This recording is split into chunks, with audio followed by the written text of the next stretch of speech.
Fisters 4, Onion reporter spoke to Herschel Savage, director of the film. It's a huge honor for me and everyone else involved with this film. This is where they shot Pope Fisters 4. I mean, that movie's a masterpiece. Well, when we wrote up the script, we sent it over to the Vatican to get the Pope's approval and see if he had any notes, but he loved it just the way it was. The highly anticipated pornographic film, which stars Ron Jeremy as the horny see himself, Pope Benedict XVI, will reportedly contain graphic sex scenes filmed in the Sistine Chapel, St. Peter's Square, and the Pope-mobile, among various other notable sites within the Vatican. Well, actually, I'm just watching a cut of this amazing scene we shot last night where Pope Benedict is gangbanging a bunch of nuns in his bed. And it was great because the Pope let us use his bedroom. Tomorrow we're shooting the scene where two nuns each other on St. Peter's tomb using strap-on crucifixes. I think people are really going to like this movie. This is the Onion News Network. Yep, we still do email. Drop your email address in the entry box at freetalklive.com and you'll be kept in the loop with Free Talk Live.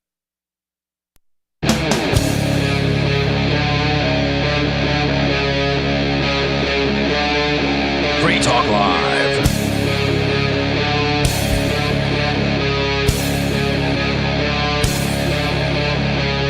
It's Free Talk Live, talk radio you control. You can call in at 603-283-6160. Tell us what's on your mind, anything you want to talk about. Tonight in the studio, you have me, Lori. And me, Bonnie. And Richie Rich. And we've got some fun stories to talk about tonight, like being a civil servant is so terrible, even non-people can't handle it, and taking your parents to job interviews with you. Who does that? I don't know, Bonnie. Tell us who does that. I feel like it would be so embarrassing. Like, did you guys ever have any kid that brought their parent to, like, their parent decided to come to class that day? It only ever happened, like, in elementary school to me. Like, it was technically always allowed that a parent could come and just, like, observe the classroom. And I remember it happening, like, just some kid I don't even know, so I don't even remember who. In elementary school, and it's like the other kids are just constantly like turning around to look at them because it's like something weird in the classroom or whatever, and that just is so embarrassing. Why would you want to relive it as an adult? Yeah, no, I've never seen anyone bring their parents into class, and if they did, everyone would have shamed them into oblivion, I'm sure, for being a weirdo. Oh, I don't know if this was like just something, I don't know. I don't know why we saw this one kid's parents, but I always remember that me and like the whole class, it's just like kids are so mean, being like, hey Keith, why are your parents so old? And they were like in their like, they looked like they were, to me I felt like they were like in their 50s, and my parents were like in their 30s, so that was so weird. And we were all like 10. Kids. Really? Yeah, that's going to be my kids when they're older and their friends come over. They're going to be like, why are your parents so old? You're not going to be 50 when they're... Yeah, me and Stu are old. Okay, yeah. We were like 9, and those people looked like grandparents to us, and we were all just like noticing and being like, why are your parents so old? And like, that's funny for some reason. Yeah. I don't know why. It's so bad. It's so mean. I remember him being like really embarrassed about it, but whatever. I don't think that was a bring your parents to class thing. I think there was some other reason. What about the parents that chaperone stuff? Oh yeah, my mom would have never done that.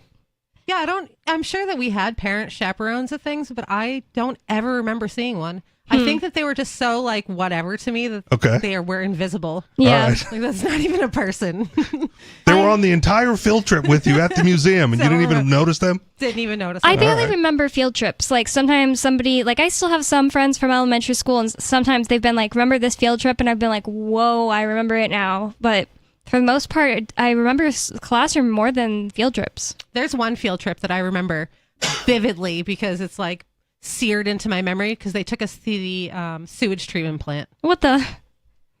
It was interesting, but like, man, it was gross. That's so weird. Yeah, one that I remember actually What class was that for? Dentists. I think it was just like a whole grade-wide event. All right. Yeah, they just want you to like learn how things work sometimes. Yeah. We're going to fix your teeth today. Yeah, go on a field trip to the dentist's office. Somebody's husband probably worked at the sewage treatment plant, and he was like, bring the kids on down to learn about sewage. All right. That's so weird. It was disgusting. This is where it goes. Yep. Yeah, I remember the dentist one, I think, only because I got a question wrong and it embarrassed me. I was like, do people think... But I didn't get it wrong in the, like, dirtier way. So, like, they were like, which picture shows how much toothpaste you should use? And I was like, obviously the one with the most toothpaste on it. Mm-hmm. And they were like, nope, you need a medium amount. Too little is not good and too much is not good. And then I was like, pissed that I got it wrong. I was just like, how is that wrong? They're lying. And Do you what? rinse and spit? And then, yeah. You're not supposed to rinse and you're spit. not. Well, that's only if you're using Wait, I fluoride spit toothpaste. first. No, I definitely spit first. Like, Yeah. I have to. Like, my mouth is burning from the mint. And Sure, but like most toothpaste, the instructions don't say to rinse. oh, And you're not once supposed to rinse at all? You're not supposed to rinse. Yeah, if That's you're using no way. If you're using fluoridated toothpaste, you're not supposed to rinse because it rinses the fluoride off. Oh, and well. then I don't use fluoridated neither. toothpaste, and I've gotten the fewest amount of cavities of my life because, like, even up until like my early 20s, I'd go to the dentist and they'd be like, "You have one cavity," and I'm just like, "Why?" Well, I eat a lot of sugar, to be fair, but now I still eat a lot of sugar, and I go to the dentist, never have cavities anymore, and I don't use fluoride, and I can't even imagine brushing my teeth and not like really thoroughly rinsing. I would feel like you didn't get it finished. it would feel weird, and like gross. That's why too. most people do it. yeah. It's against the recommendations. It's against the rules, the tooth rules. Yeah. That's a recommendation. That just made me mad because I felt like everyone in my class was like, she got it wrong. I don't know why. She It's so doesn't know how to stupid. brush her teeth. Yeah, that's just so bad. Exactly. That's how it felt. I was like, and how could it not be the most? You need to put a lot on there. But no, probably really wrong. And your parents probably don't want you to put a lot on there, but whatever. Even like dish up, when you do the dishes, wholly unnecessary generally. It's there to facilitate the scrubbing with the hot water. Yeah. Yeah. Like it's the hot water that does the cleaning, and then Right. everything else is ancillary to that. That's what I was Yeah. trying to tell my sister too, because she was always using this like weak scrubber because I think she just found it easiest, and to me it was so lazy and it didn't seem like it was getting it as clean. And I really think that she thought, oh, as long as like soap touches it, it just disinfects that area that the soap touched. And I had to tell her, I was like, I'm gonna throw that thing away if you don't use it only for bottles, because that's what it's for, like getting into a bottle, not for like cleaning a plate. And like all you really need is like the tension and friction or whatever. Yeah, I totally agree. Yeah, it's That's all only for grit. It's all like theatrical, like laundry soap too. You only need like a teeny tiny bit, and they dilute it with water because people are too stupid to realize that if you put just a little bit of soap in there, it'll still work. So they need it watered down so they can have a whole cap full to throw in there and be like, "No, my clothes are super clean because I And some used a people lot." eat it. Oh, Oh yeah, yeah. the Tide Pods. I was like, "What?" Yeah, I was also like, what? I forgot. You forgot about the Tide Pod challenge? That's Oh, another man. Gen Zer thing, and this article from Business Insider is also about Gen Z people, but now they're a little older. They're not eating Tide Pods anymore. They're going to job interviews. They've graduated from the Tide Pod. Those that survived are going to job interviews. The worst one, and I really do not think this was a Gen Zer. At the time, I was like, he's older than me. And I'm supposedly the youngest millennial. That just pisses me off. In the world, Just the, Someone is. it's Bonnie. No, I mean like they were the, born like right at the cusp. the last year of millennial. I guess there are 6 months of millennials younger than me in 1986. That just pisses me off so bad because I just don't relate to them. And it's not that I hate them. I think are you guys both millennials? Yeah, I'm a millennial. I prefer the cusp term zennial or shennial, Yeah. depending on how We're- you phrase it. We're probably around the same age because I'm also cuspy. Okay. I would rather be. I mean, like the thing is, like I don't know. I guess I could call myself the cusp, but I feel like Gen You're Zers not are a going to cusp. be like, The cusp is like 3 years and it's very narrow. yeah, but I'm the 1 year in. No, you're not. 'cause you're way- 1997 is She's supposedly talking the Gen other Z. way. Oh yeah. Yeah. No, yeah. I feel like I'm a cusp on the other side. Okay. But if I say that, Gen you really Zers want are to be just like going to be Gen like. Z, though? But I don't really want it to be like either one. That's kind of the thing. Like there's like an extreme stereotype for Gen Z where it's like, oh, you never played outside and you eat Tide Pods and you just are so annoying. And then like millennials are also just, I don't really relate to that either because I didn't grow up without the internet. Like people are like, oh yeah, I was doing that since I was 13 on the internet. It's like I was doing that since I was 7, like making Right. emails, whatever. College. I definitely College. don't fit when you start making emails. I ignored AOL because Hmm. I played video games. So my friends, my sister, and the neighbors were all in the chat rooms doing dumb stuff. Me, yeah. That's Okay, what I was yeah, thinking. and I was like, I'm going back to the TV, and I've got my Nintendo 64, and I'm good. So you guys have fun talking to strangers, and I'm just going to go play video games. Now I feel like you really have to have an email to play video games. Yeah, Like to have like a stream or something account where you just get them online instead of buying a physical disc. Isn't it called Stream? Steam. Steam, right? yeah. Yeah, Steam account. okay, well, yeah, okay, fine. Well, I don't know. How, Well, I mean, how they get 'em. Steam is a store, but you can Yeah. also there's also streaming video game services. So Yeah, they both are correct. They host their games on there. Right, the cloud services. Yeah.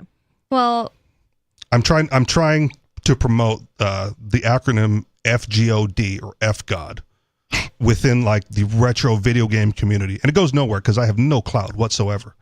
Right, but I want there to be a movement of full game on disc. Oh yeah, that'd be nice. Right, Right. like the last generation that had the full game on the disc, in my opinion, was the peak.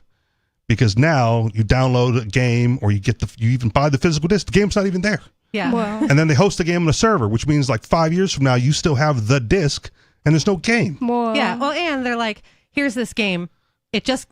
One just came out 6 months ago of this exact game, but here's the next update, but it's not Yeah. finished. No, But here's, it's a like, season part of it. pass. Here's like Yeah. part of it, and we'll give you the other parts eventually when we're done with them. Yeah. well, See, new moves in season pass. Yeah. You got to buy the second season to get more of what have been in the original game. Do you want to play your game? It comes in DLC now. Yes.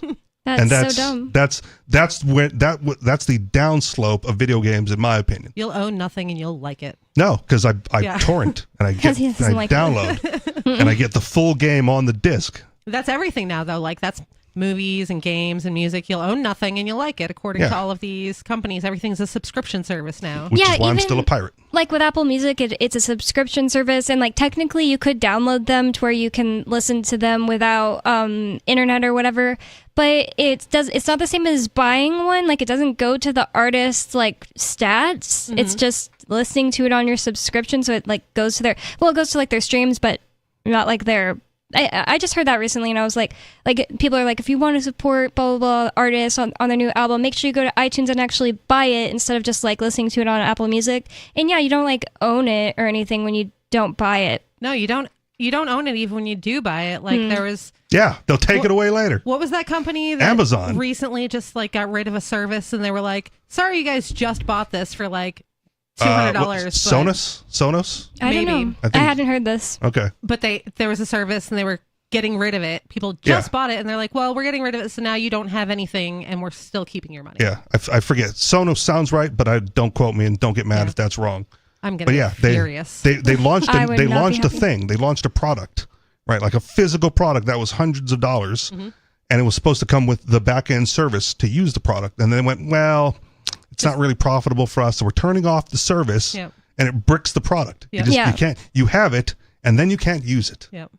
So That's call me my whole old. thing. This is Yeah. what makes me old, but forget about it. If I can't own it, it's not mine. That's my whole thing with like cars now. All these cars that are hooked up to the internet and require all these downloads to your car. You wouldn't download a car, would you?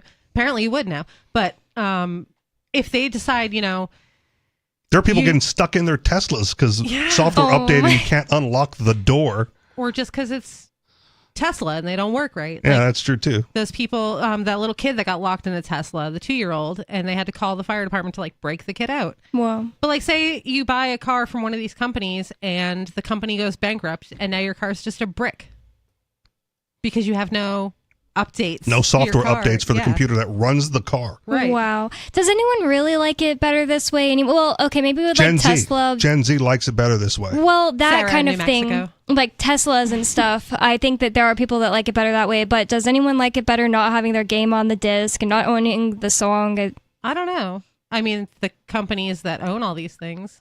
Well, I have noticed like I'm part of this group I'm about to talk about. I've never even owned a Lady Gaga CD because I've always listened like when I was in high school. I didn't even have an iPod. I just had a phone and like YouTube that I listened to music on for the most part. And then I had like Apple Music and I listened to music on there. I've never owned like a Lady Gaga CD, and that I've been like always been a fan of her since she came out. And then like I've owned the Lana Del Rey first CD because someone gave it to me. And I lost it because I just never really used it. Like, why would I do that when I can click a few buttons? So, like, okay. And you don't have to go through the whole CD. You can just pick what song you want. Because to listen to, there's too. the convenience factor of using the streaming services. Yeah. And then there's they took it away from me and I don't have access to it anymore. Mm-hmm. Right? If you download a book on Amazon on Kindle and they update the book, do you know what they changed? Right. If they take the book away that you paid $15.95 for, whatever it is, Right? You don't get it back. Yeah, or Amazon bans your account. You for paid a license. You paid for a whatever. license to access, and then they can take it away. I like to watch this girl's videos where she like is upgrading her house and showing like the stuff she put in her house, stuff like that. And she is like addicted to Audible to the point that she listened to so many books they banned her. I know. What? She had a service. She's in Canada. I don't know if that changes anything. And Changes everything. she listened to like novels all the time, and she said she had to stop using it because they banned her. Like they didn't believe it was possible she was like listening to that much, or I don't Like know. when you go to the all-you-can-eat buffet and you end up eating too much, and they're like, get out, never come back. Yeah. That's why they That put a kind time of limit thing. on it. You got Yeah. 30 minutes to eat. Yeah. 30 minutes to order, 30 Is minutes that a to thing? eat. I don't even know. Yeah. I didn't know I that didn't know either. that was a thing. Yeah, though. most buffets you get like, well, maybe not 30 minutes, but most buffets is like an hour. I ate it like buffets when I was a kid, and then Yeah. eventually I became cognizant of the fact that they're disgusting, and so Yeah. I stopped going. It just seems disgusting, even if someone could prove to me. It's like the spoon we were talking about. If poop was on a spoon and then it was like cleaned and proven that it was clean. If you could prove that buffets are not dirty, I'd still think they are, because it just Yeah. feels like people are breathing on it. Like somebody probably like got They've got the something. sneeze guard. I know. I've seen people It's just under weird. the sneeze guard. I Yeah, bet that's there's true. somebody who goes in and purposely goes under the sneeze guard to sneeze. Or you can just I'm wait. sure of it. You can just wait until they bring out the fresh tray. It also, on top of that, feels like it has to be like the lowest quality food for some reason. Like Well, that's because how else are they going to make money unless Yeah. it's garbage? that's so true. It always looks like it. Well, this is a call-in show, and we're going to go to the phones. We've got Dave Ridley. Dave? Do we? Yeah. Hi. Oh, we do. Thanks for calling in, I Dave. hear you. Yeah, I agree with your point. It's really, I'm glad to hear young people raising the same concerns, because this really bothers me. I'm not a cloud user. I don't, I just want to have something and keep using it for as long as I want to use it, right? Right. Yeah. And again, that's why I pirate. Yeah, right? Like I pay for hard drives, and then I keep everything digitally on my hard drives backed up somewhere. Chris Wade has a shirt that says, "It's not your stuff. If it's on someone else's cloud, something like that." Yes. There And is someone no else's cloud is solution. just someone else's computer elsewhere. Oh yeah, that's what it is. It says the cloud is just someone else's computer. That's what it says. This goes back to, like, I remember in 2003 when they did away with MP3.com, and I lost access to all this music I'd been using. And that was like my first real brush with how bad this can be. Yeah. But there is one solution, the partial solution, and there's a program called 4K Video Downloader, and it's very useful for downloading YouTube videos. And they let you download What is it called? 10 4K Video Downloader. There's a handful of different YouTube video downloader sites. Yeah, I but use GetTube, I think. I never Yeah. understood how people did it before. Yeah, there are going to be other things and everything, but it's free, and it's like 10 or 20 downloads a day, and it sometimes works with Odyssey and sometimes works with Rumble and BitChute as well. But I think they just have more trouble keeping up with those smaller services. Yeah. There was a movie that I had a long time ago that we dug out of a bin when Blockbuster was throwing out their VHSs. And the movie was Crack Shadow Boxer. It's a kung fu movie. And I could never find it anywhere on any service, like any free movie service. And then What's it called? Crack Shadow? Crack Shadow Boxers. What is Crack Shadow? Don't worry about it. It's just the name of the movie. It's a kung fu movie. Look it up. But It's like a shadow boxer. But I found it on Tubi. And I immediately went I got to find a downloader for Tubi because there's no way I'm going to lose this movie again. So now I have it on my hard drive in multiple places. There used to be a lot more services for that, for pirating things. There still are, but I couldn't find it on the normal torrent sites. Like Yeah. it just didn't exist until now. Well, I mean, I feel like there was more. Maybe I just knew about them more. I feel like there was more services to actually pirate with back Okay. then than there is now. Like you could easily pirate YouTube videos and stuff with like simple programs. Yeah. But Well, I now don't it's think- now it's not a program. It's a website. You just go to the Yeah. website. I guess Dave? that's what it is. I was actually calling about something else, and that was a bill in the New Hampshire legislature. And All what right. is that bill about? So this is a recurring problem. A Free Stater submitted a ban. Uh-oh. Ban on what? So, and it's not a ban on federal marshals coming in and arresting you. It's a ban on I guess something like putting mRNA in food. Okay. Is it Jason Gerhard? I didn't see him on the list. Oh, I'm just wondering because some people were criticizing him because he wanted to do one that was like stopping businesses from. Man, I don't remember what it was. Something about EMF, or I don't remember now. Carry on, Dave. Yeah. So, I think there are possibly two Free Staters listed as, co-sponsors on the thing. And, what did we come here for? We can't ban our way to freedom. Yeah. Yeah, that's just doing the same thing that you're trying to fight against.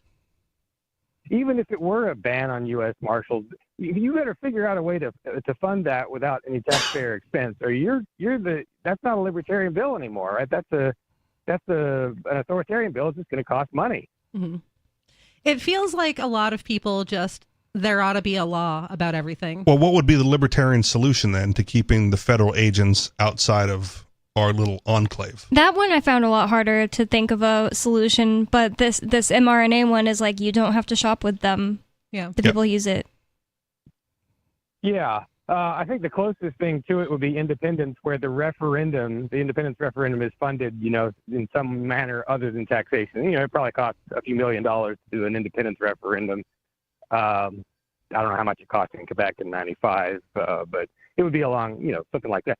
So, yeah, you have a bill that just makes New Hampshire independent and funds, and then there's some mechanism by which the voting process is funded, or without taxpayer expense. There could be donors, there could be a fundraising campaign that must be completed before, where it's all voluntary. It's like a fee or something like that. Those are some options how you could do that. And then of course that one thing, just being an independent country takes care of all the other problems in a sense. That's true. Close the borders to foreign agents. Well, I don't know about that. Again, got to keep them out somehow. I don't know.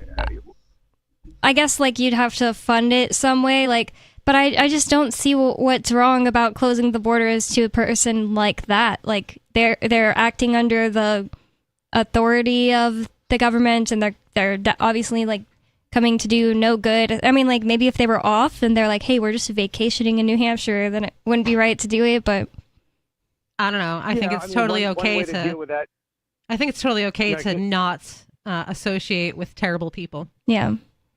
I just don't know how you'd fund it without them just getting shot. Like somebody shows up and they're like, hey, you're not coming into New Hampshire, and then they get destroyed instantly. Yeah, I don't know. Dave?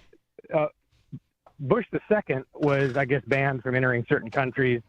So one way you could do something along those lines, I guess you could remove all legal protections from certain people. Like just make a list of people that if they come into the state, there's no legal protection for them. They're outlaws. Anything that happens to them is on them. I guess that could work, yeah. Maybe, but the problem with outlaws is they fight back, right? Because there's no legal protection, so they're responsible for their own safety, and they may then shoot first. Anything else, Dave? Or you want to stick around? No, just no more bans, please. Thank you. Thanks for the call, Dave. 603-283-6160. This is Free Talk Live. More coming up.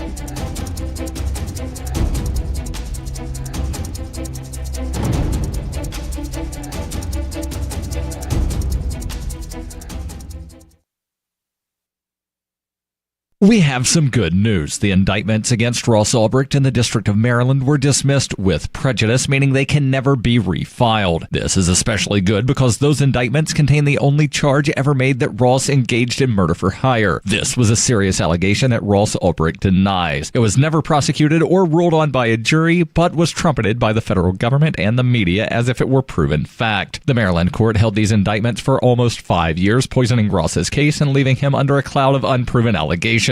As explained in Ross's appeal to the Supreme Court, the fact that the judge used these allegations to give Ross a draconian sentence of double life without parole violated his Sixth Amendment right to a jury trial. Judges are required to issue sentences based on convictions decided by a jury, not unproven allegations never even charged at trial. Although this is a positive development, the dropped indictment will not set Ross free. Now, a presidential pardon is Ross's only hope of freedom. Sign the petition at freeross.org. freeross.org. From Feature Story News in Washington, I'm Jagruti Dave. The far-right National Rally has dominated the first round of voting in French parliamentary elections. According to exit polls, the anti-immigration party secured 34% of the vote, while the left-wing coalition won roughly 28%. Emmanuel Macron's centrists came third. The French president is urging voters to unite to block a National Rally majority in the runoff election on July the 7th. William Denslow reports from Paris. Addressing supporters shortly after polls closed in the first round of voting here in France, the figurehead for the far-right National Rally, Marine Le Pen, said that this vote showed that the French people wanted to turn the page and that French President Emmanuel Macron's centrist bloc had practically been wiped out. But she is urging supporters to remain galvanised ahead of next week's second round runoff vote, where the National Rally hope to secure an absolute majority in the National Assembly.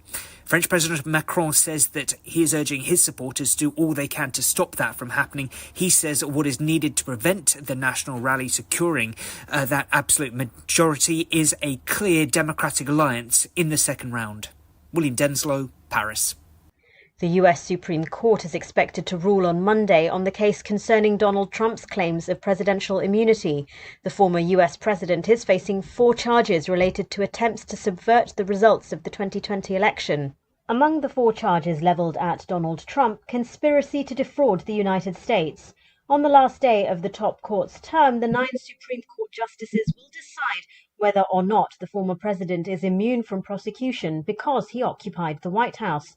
The trial has been held up for months as the Supreme Court considered Mr. Trump's appeal. The former president has already been convicted of falsifying business records related to hush money payments made to a porn star ahead of the 2016 election. He pleaded not guilty in this case, saying it's an attempt to hamper his chances of re-election. Israel's military has advanced further into 2 areas in the north and south of Gaza, with locals reporting that at least 6 Palestinians were killed in the operation. Sarah Coates has more from Tel Aviv. I'll bring you the situation with regards to the north of the Gaza Strip to begin with. We do know that this operation in the Shujaiya refugee camp has been going on since Thursday, and there have been casualties, of course, on both sides. The Israeli military says that over the past couple of days, some 40 Hamas fighters have been killed in this operation that it is calling a pinpoint operation, saying basically that Hamas fighters have regrouped in this area over the past few weeks.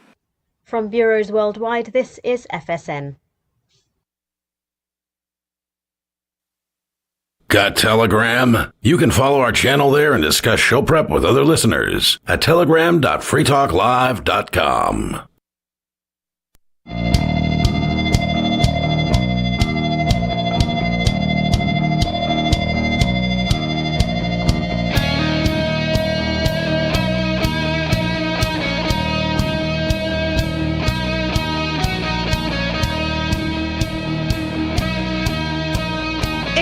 Free Talk Live.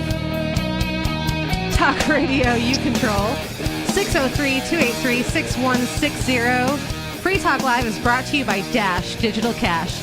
Dash is the cryptocurrency made for spending. Dash transactions are irreversible, so Dash is great for merchants. Plus, its network is protected from 51% attacks by its chain locks technology.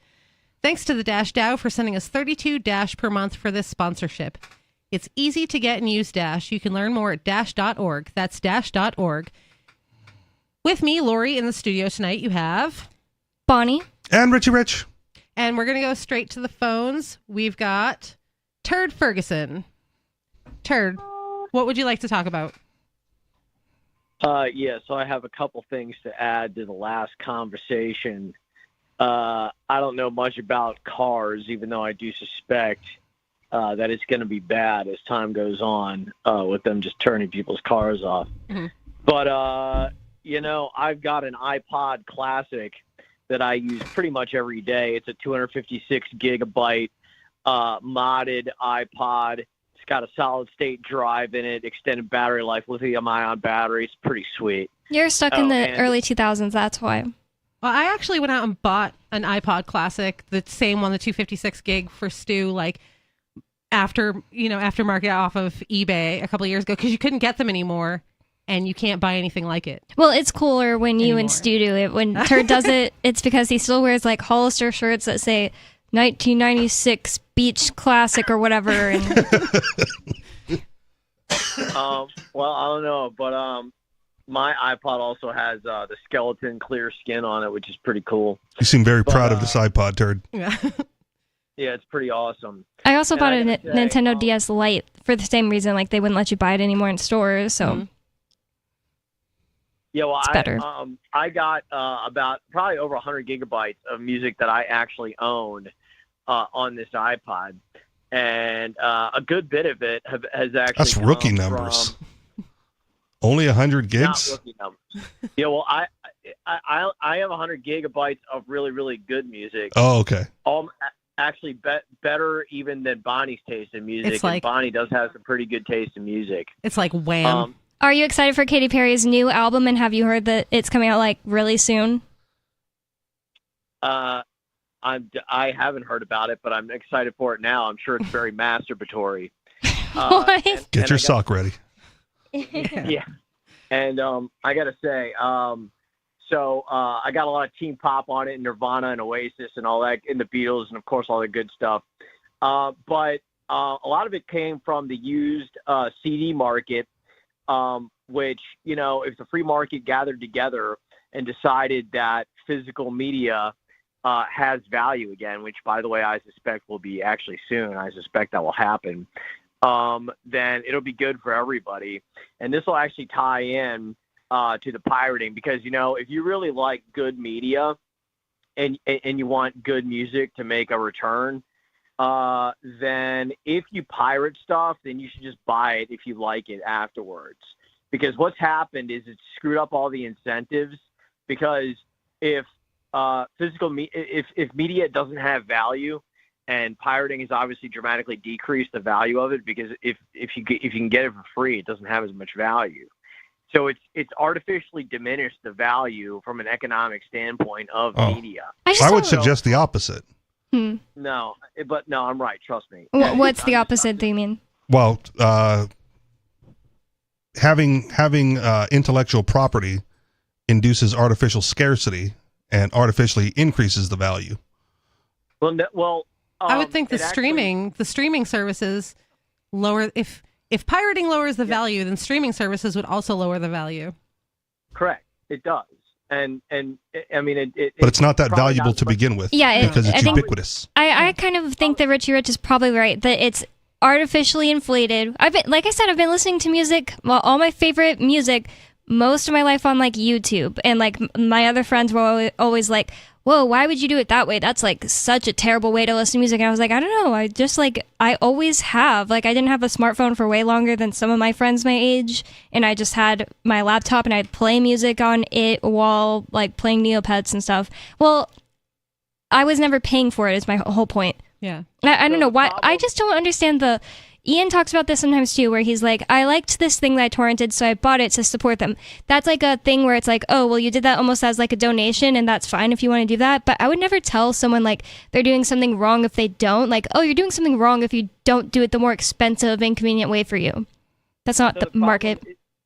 The problem with the argument is that the reason why all media sucks right now in television and in music and the reason why there's so much bad stuff out there is because all the good stuff has been devalued so dramatically, partially through pirating, but also partially through streaming. I mean, yeah, it's taken away a good bit of the actual value that media had for the longest time. And look, this is why I left the libertarian movement, primarily because of the intellectual property disagreements that we have. I believe that intellectual property laws incentivize investment into R&D, into good stuff.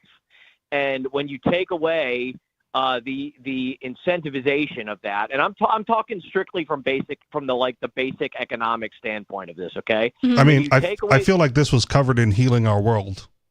I actually want to know like decades ago. What would you answer? What would she answer to Turd about this? Because he's kind of making a point that seems like it's a good point. The first mover advantage still applies, which is why you can get knockoff Tylenol, but people still buy Tylenol. Well, Well, look, I mean, if you want to talk about intellectual property reform, we can talk about that. But No, I want it abolished. Well, yeah, I think that's a bad idea. Because if I buy a hard drive and I buy a CD, a blank CD, right, who are you to tell me what I can and cannot put on that physical media? Your intellectual property trumps my physical property? That's dumb. Well, if you bought the media in the first place and you're making a mix CD to listen to in your car, I've got no problem with it. The issue It's still I've got mine. with it, It's still my property. It's my hard drive. It's my CD. Not if you didn't pay for it. It's not. No, I paid for the hard drive and I paid for the CD. I'm not robbing Did you pay for the music? stores. No, because that's not a thing. That's intellectual property. That's not real property. Well, it's also recording, which people invested money. They went into a studio. They used their labor and their time and their productivity to go in there and create the recording. Do you have to pay to look at a mural because somebody took their time and their energy and their money to paint the wall? Do you have to pay every time you see the mural? Like you could go the Wu-Tang route, right? They released an album and only one person has ever been able to listen to it. If you paint something on a wall in a public place, you're not expecting to make money on it. But if you make a recording in a CD in a studio and you put it on a CD or on iTunes or something, then you're expecting to make money off it. And then as soon as you release that to the world, the reason why Katy Perry is so awesome and why she has such a sexy voice is because she was economically incentivized to go in the studio and be hot with her sexy feminine voice and record it. I don't want Katy Perry to go away. I want her to make money for the value she creates for the world. So when I was a kid, because I'm old, we could just take a tape record it off the radio. You have to wait, sit around for hours for them to play the song, and record it off and then the you radio. miss the beginning of it because you didn't hit the record button. And sorry, flashback. Sometimes, but you got to hold the record and the pause down. But hold on, the radio station paid the radio station paid for the copyright for you to do that. Well, Katy Perry's always playing on the radio. Katy Perry's new album's going to play on the radio whether Lori's doing that or not. Lori's going to be doing this. They didn't pay the copyright for you to record it. And if they try to do it, then they're going to arrest people for it. So That's anyway, the way it works. We used to record things off the radio, and then we'd like make mixtapes and pass them around to our friends. And nobody cried that this was devaluing anything. Well, they did. Yeah, they just can't do anything to stop it. I never heard anyone say anything about it. Never. Yeah, you got. Well, first of all, you still had to buy the tape, but the music was already paid for by the radio station to the artist. I think the thing is, there just has to. Sorry, Turd. And all the other, and ASCAP and all the other places. There's this thing called a stan. Have you guys heard of a celebrity stan? Yeah, a stan. Yeah, I'm familiar with it. It's a mixture of stalker and fan. It means I'm so obsessed that I would consider myself a Lady Gaga stan. Album.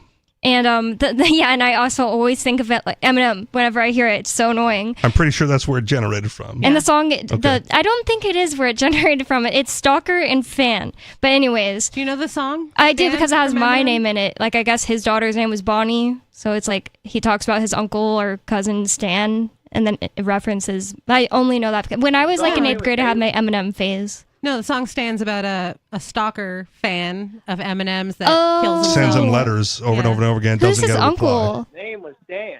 That was his name. Yeah. And his daughter's my name bad. was Haley. Yeah. Okay, no. Eminem's daughter's name is Haley, but also there's one that has my name in it. Yeah, and now it's I don't Bonnie remember. and Clyde. What the heck? I don't know what. I mixed it all up because I haven't been like an Eminem fan since 8th grade, and then I was like, wait, I don't like this anymore. I like pop music. But anyways, so the thing is, there's this thing called stans, and stans, if you just start like looking up and liking posts on your favorite artist on Twitter, you will run into the stan Twitter of whatever artist, and definitely have run into the Lana Del Rey and Lady Gaga part of Twitter of stans of them, and they go out of their way. Like I told you, they will say, like, they'll be like, PSA, Lana's new song is out tonight, and you need to not just listen to it on streaming, you need to buy it on iTunes. We need to support her. I already got the vinyl. And, like, they're, like, arguing with each other, competing with each other to be the biggest stan, and they run these fan accounts, like, spend so much of their lives doing it.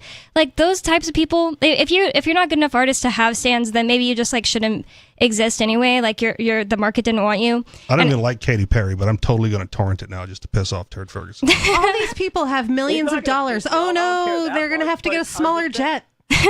Like, and by the way, I actually really, to be clear, I really don't care when an individual pirates a song for his iPod or whatever. I really don't care that much. I don't think you should, but I don't care. My issue is that if some foreigner steals Katy Perry's intellectual property and just starts selling it in China for pennies on the dollar. Oh, so you're just racist about somebody else's work.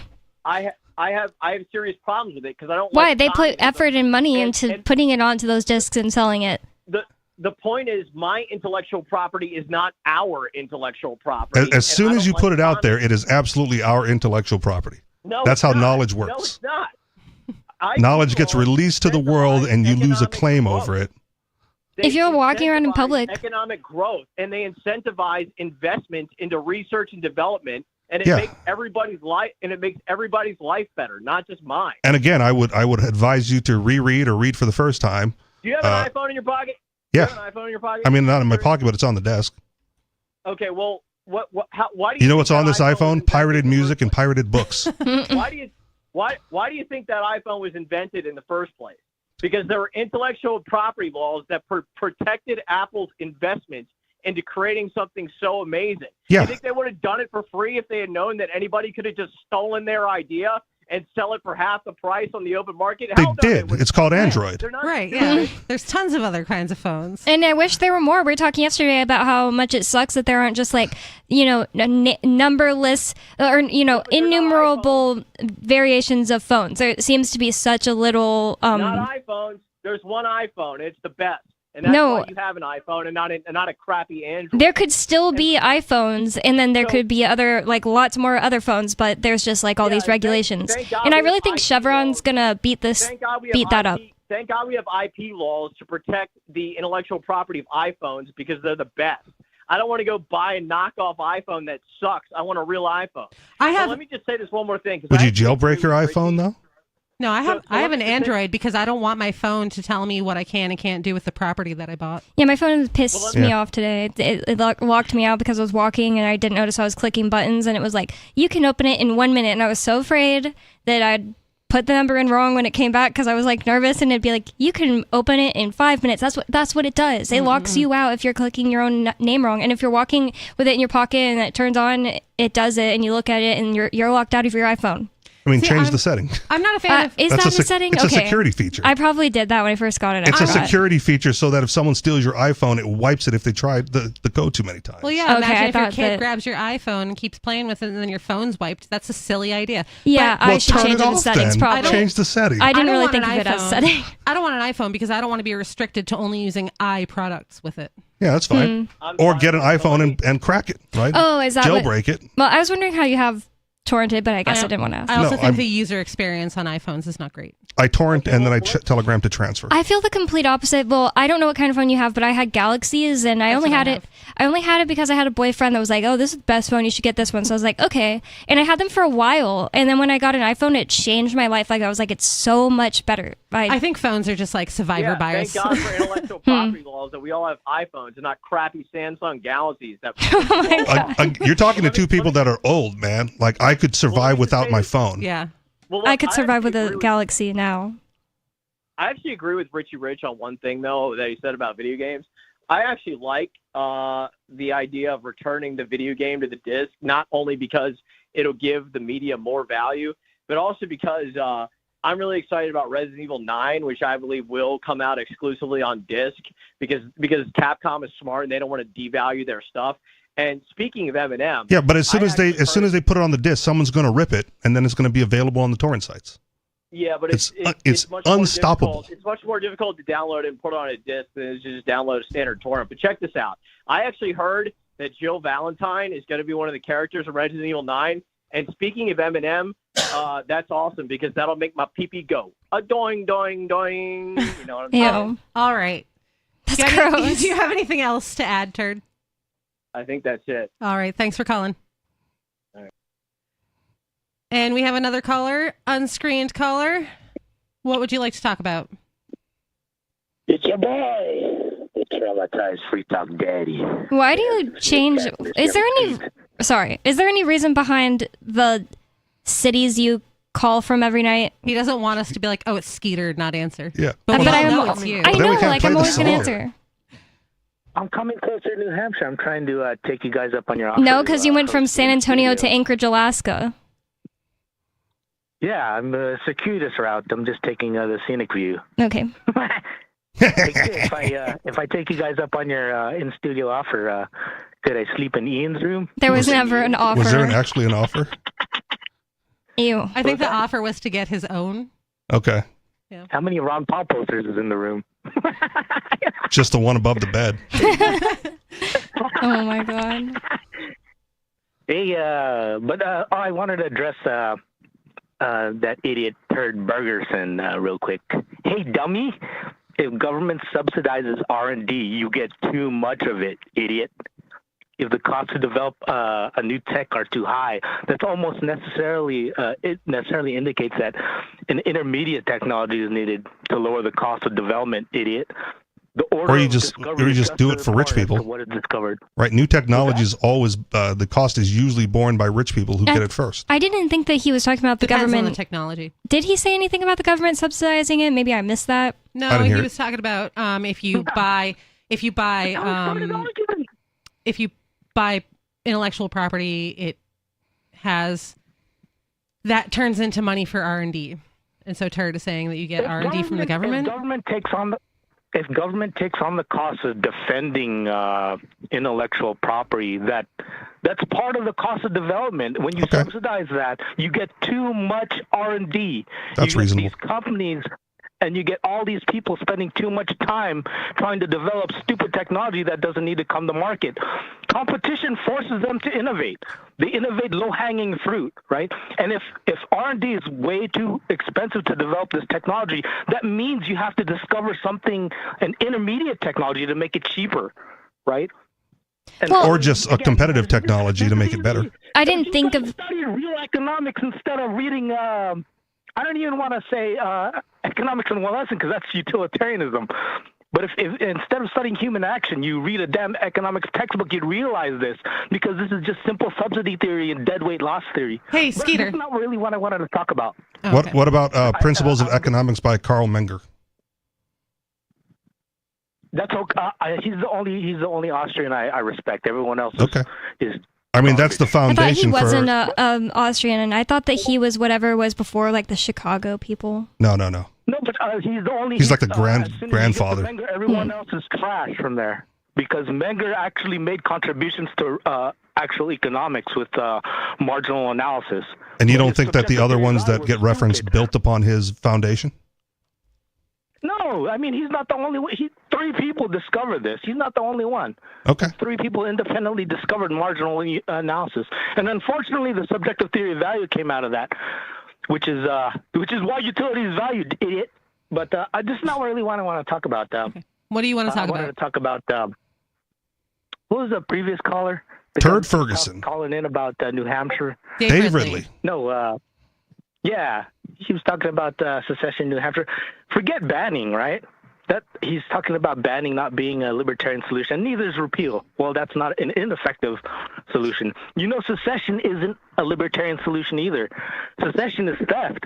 That's why that stupid analogy you guys keep using about divorce being or secession being like divorce is a false analogy. Secession is like divorcing your spouse and taking the property he owned before the marriage. That happens That's all the what time. secession Yeah, that happens all the time. And also, it's We not, want prenup. We want prenup. Something that you need to have. How are you gonna? This is a collective which you are a part of. This is the marriage you join in that you're given the privilege of participating in. The states would have never joined the union if it was meant to be perpetual. They would have never joined it. That's why I think it was Rhode Island, and I don't remember the other ones, but I know one is Rhode Island, purposely put into their article of joining it, which I can't remember right now because like Turd doesn't shut up. I mean, well, I'm just going to call you Turd. This turd doesn't shut up.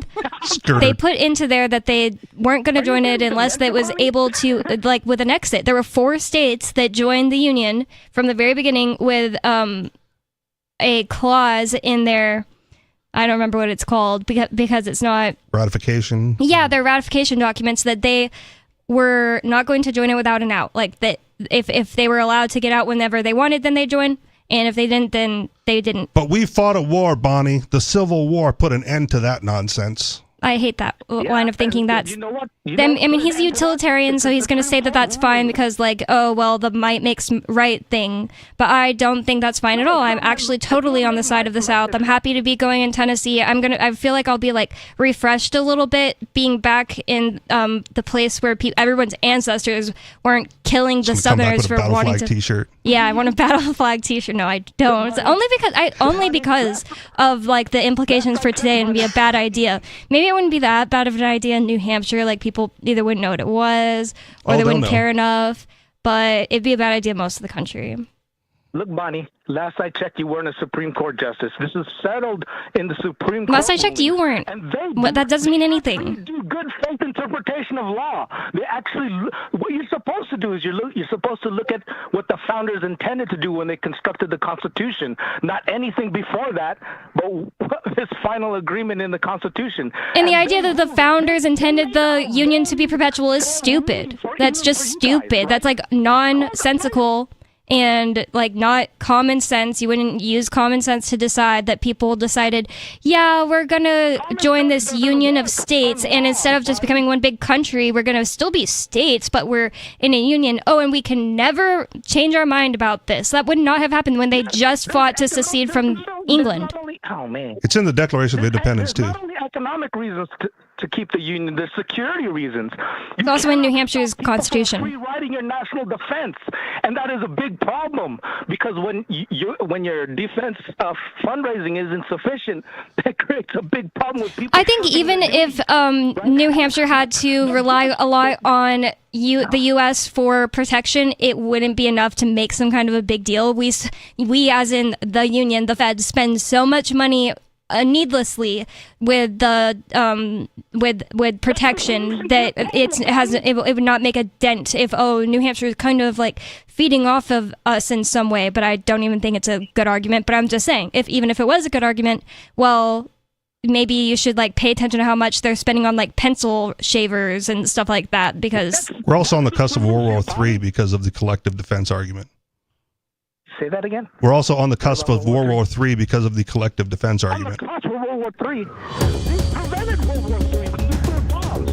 Dropping bombs on Japan has prevented world wars. Oh, it's still on the horizon there, buddy. All right, Skeeter. Thanks for calling.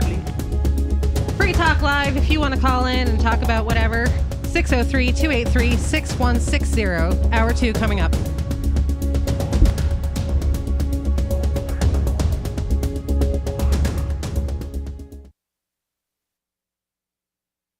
Dine with Seinfeld's parents.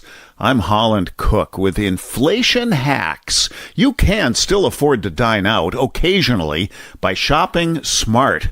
As they do at Del Boca Vista, eat early. In restaurant lingo, you are in the first turn. A certain oyster bar my wife and I like offers buck a shuck before 6 p.m. Other tips? Opt in if your favorite spot has an email list. They'll tout specials. Have dessert at home. It and drinks are restaurants' most profitable items, and every add-on adds up to the tip.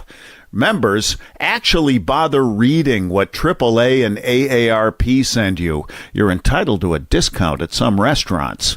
How are you coping? Post your inflation hacks at andyoucanquoteme.com. My name is Jacob Hornberger. I'm president of the Future of Freedom Foundation, which Congressman Ron Paul awarded for having an outstanding freedom website. Write us at fff@fff.org, and we'll send you a free 3-month subscription to our monthly journal of libertarian essays and our booklet, Economic Liberty in the Constitution, which George Mason University economics professor Walter Williams praised in a recent column. That's fff@fff.org.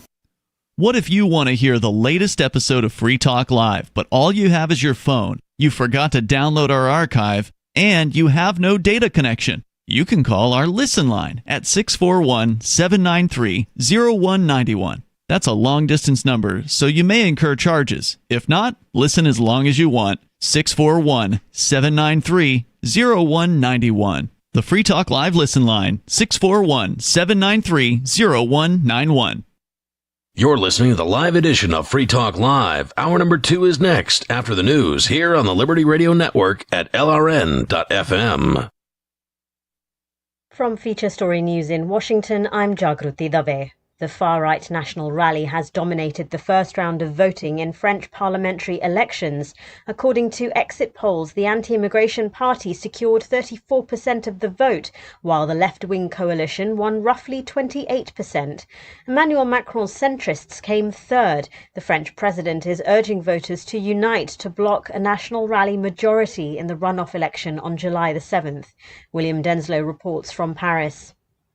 Addressing supporters shortly after polls closed in the first round of voting here in France, the figurehead for the far-right National Rally, Marine Le Pen, said that this vote showed that the French people wanted to turn the page and that French President Emmanuel Macron's centrist bloc had practically been wiped out. But she is urging supporters to remain galvanised ahead of next week's second round runoff vote, where the National Rally hope to secure an absolute majority in the National Assembly. French President Macron says that he is urging his supporters to do all they can to stop that from happening. He says what is needed to prevent the National Rally securing that absolute majority is a clear democratic alliance in the second round. William Denslow, Paris. The US Supreme Court is expected to rule on Monday on the case concerning Donald Trump's claims of presidential immunity. The former US president is facing 4 charges related to attempts to subvert the results of the 2020 election. Among the 4 charges leveled at Donald Trump, conspiracy to defraud the United States. On the last day of the top court's term, the 9 Supreme Court justices will decide whether or not the former president is immune from prosecution because he occupied the White House.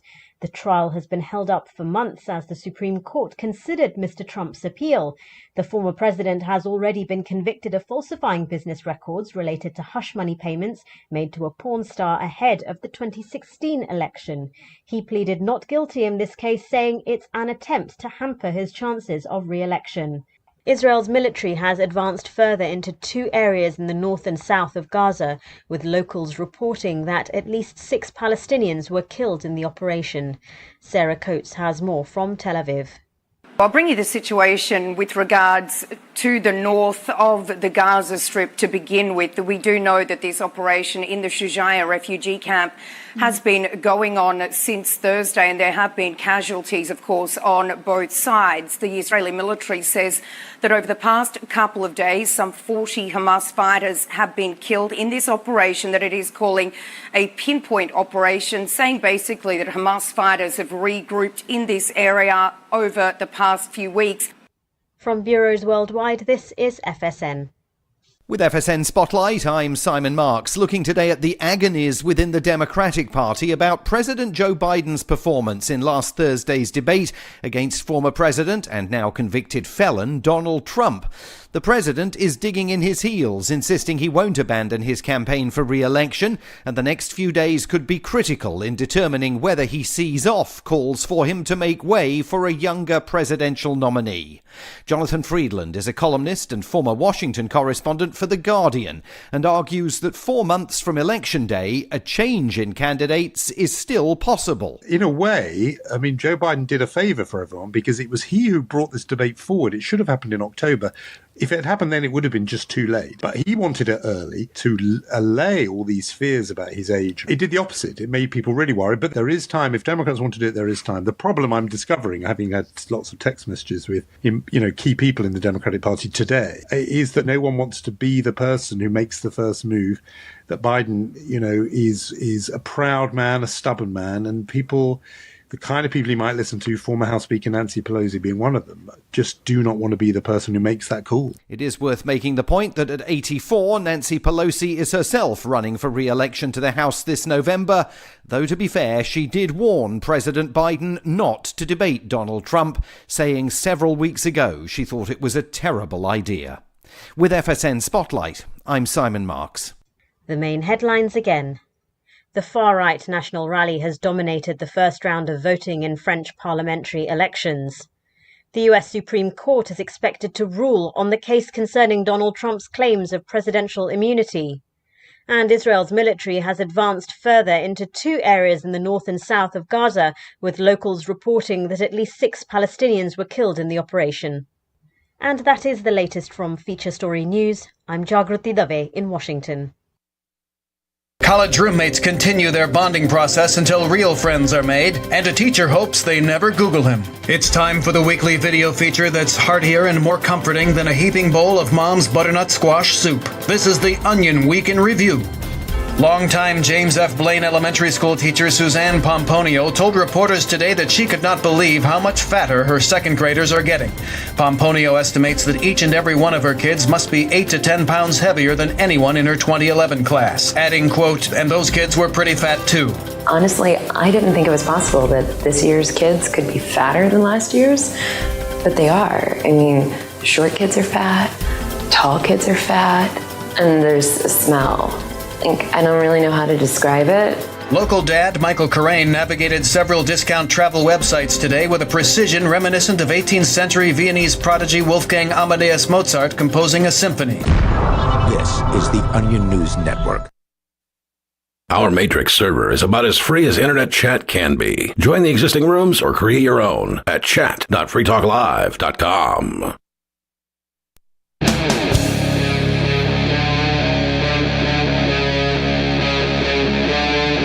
Free Talk Live.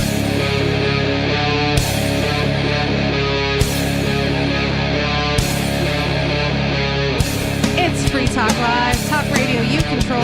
Call in at 603-283-6160 to talk about anything on your mind. Here in the studio, you have me, Lori. Me, Bonnie. And Richie Rich.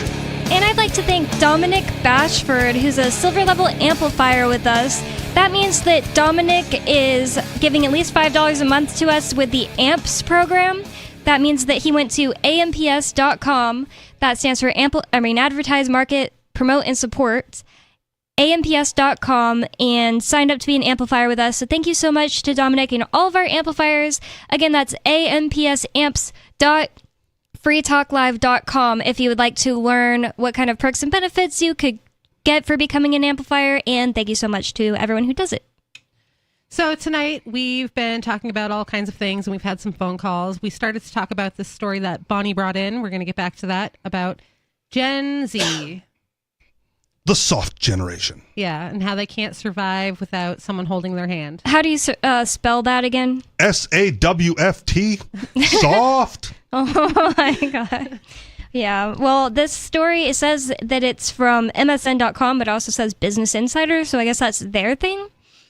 It says some Gen Zers seem to be bringing parents to job interviews. It may not be as bad as it sounds. It's because they don't drive. They got to get a ride anyway. How is that possibly not as bad as it sounds? It's got to be worse than it sounds. This is my agent. They're going to negotiate on my behalf. Yeah. Wouldn't you as an employer think that it was a terrible sign? Like that, oh, this person can't possibly be responsible for themselves and they need their parents to do everything for them, that type of thing. Yeah, I would not hire a person that brought their parent to their interview. Unless it was something like Richie Rich was saying, like, oh, I needed a ride. Is it cool if my mom sits here? No, it's not cool. Yeah. Leave her in the car.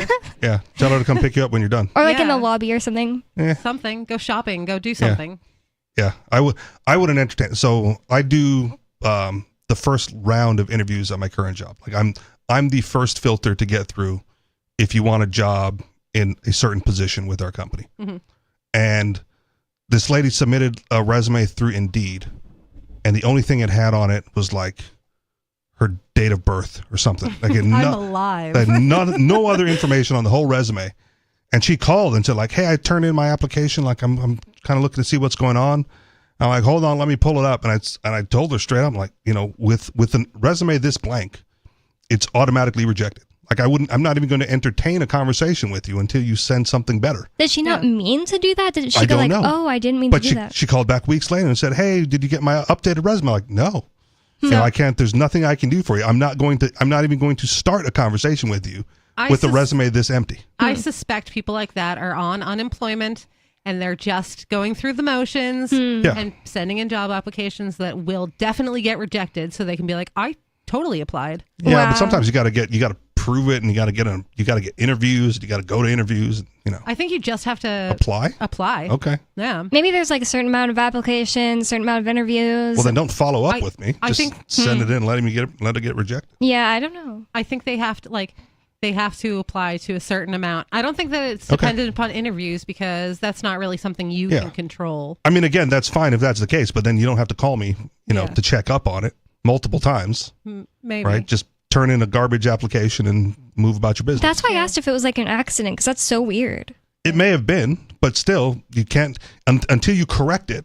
Right? I'm not going to talk to you. Yeah. We're not going to have an interview. We're not going to bring you in for an interview. You're not going to get the job. I've never gotten a job off Indeed. I feel like Indeed just doesn't actually work or something. Okay. Do you hire people off of Indeed actually? Almost exclusively at this Wow. point, because we can post job ads for free. Because the thing is, this was pre-2020 when it was actually harder to get a job in like San Antonio. At least like it would be totally easy to get like the lowest level jobs, but I just wouldn't do that because I had Uber Eats whenever I didn't have a job. And I was looking for like a job that would pay a little better, like seriously, like $10 an hour at that time. Now it's like, oh, you would never do that. Your job has to pay at least $15 an hour. But anyways, before 2020 it was actually harder to get a job, and I have put in actually like countless what are they called? Applications on Indeed, and absolutely never ever gotten a job through it. Maybe a couple interviews, but What have you used to get jobs then, if Like- you're not doing it online? going into the store, they'll tell me to apply online, but Okay. that's the only way like to get their attention. Like I think they just were getting hundreds of applications on Indeed because everyone did it, and you couldn't possibly get their attention. But I've never actually went into a store and then asked for where do I go apply online, and they tell me Indeed. I've gotten a couple that were paper still, like hotels. I feel like it was easier to get a job pre-2020. Yeah, Like definitely. I would just Oh. walk into a place and be like, "Hey, I'm looking for a job," and they'd be like, "Okay," and then we'd talk for 5 minutes. And they'd be like, "When can you start?" Oh, I don't know. I just don't see how you could possibly not get a job now when everybody's talking about how they need people to hire. But at the same time, there are people that have these theories that, and I'm not looking, but there are people that have these theories that people complain about not having enough workers because they're still getting government money because things are messed up. And They don't have enough workers because they're not willing to outbid the competition for labor. I read an article the other day where companies admitted that like up to 70%, I think it was, percent of their job postings were fake. That they're not even real jobs. that there's you can- definitely fake ones on Indeed. Some of those have to be fake because you see them all the time. They're just like weird.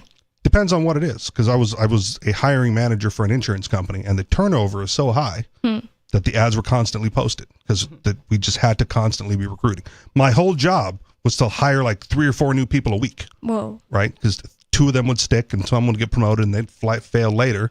But the goal was always like, you got to get 2 or 3 more people into the training pool, every single week so that we have enough agents to operate. And I've always thought that about call centers because nobody ends up liking that job. Like get a job with a call center and it usually pays a little more than the minimum wage, but then it sucks so bad they quit.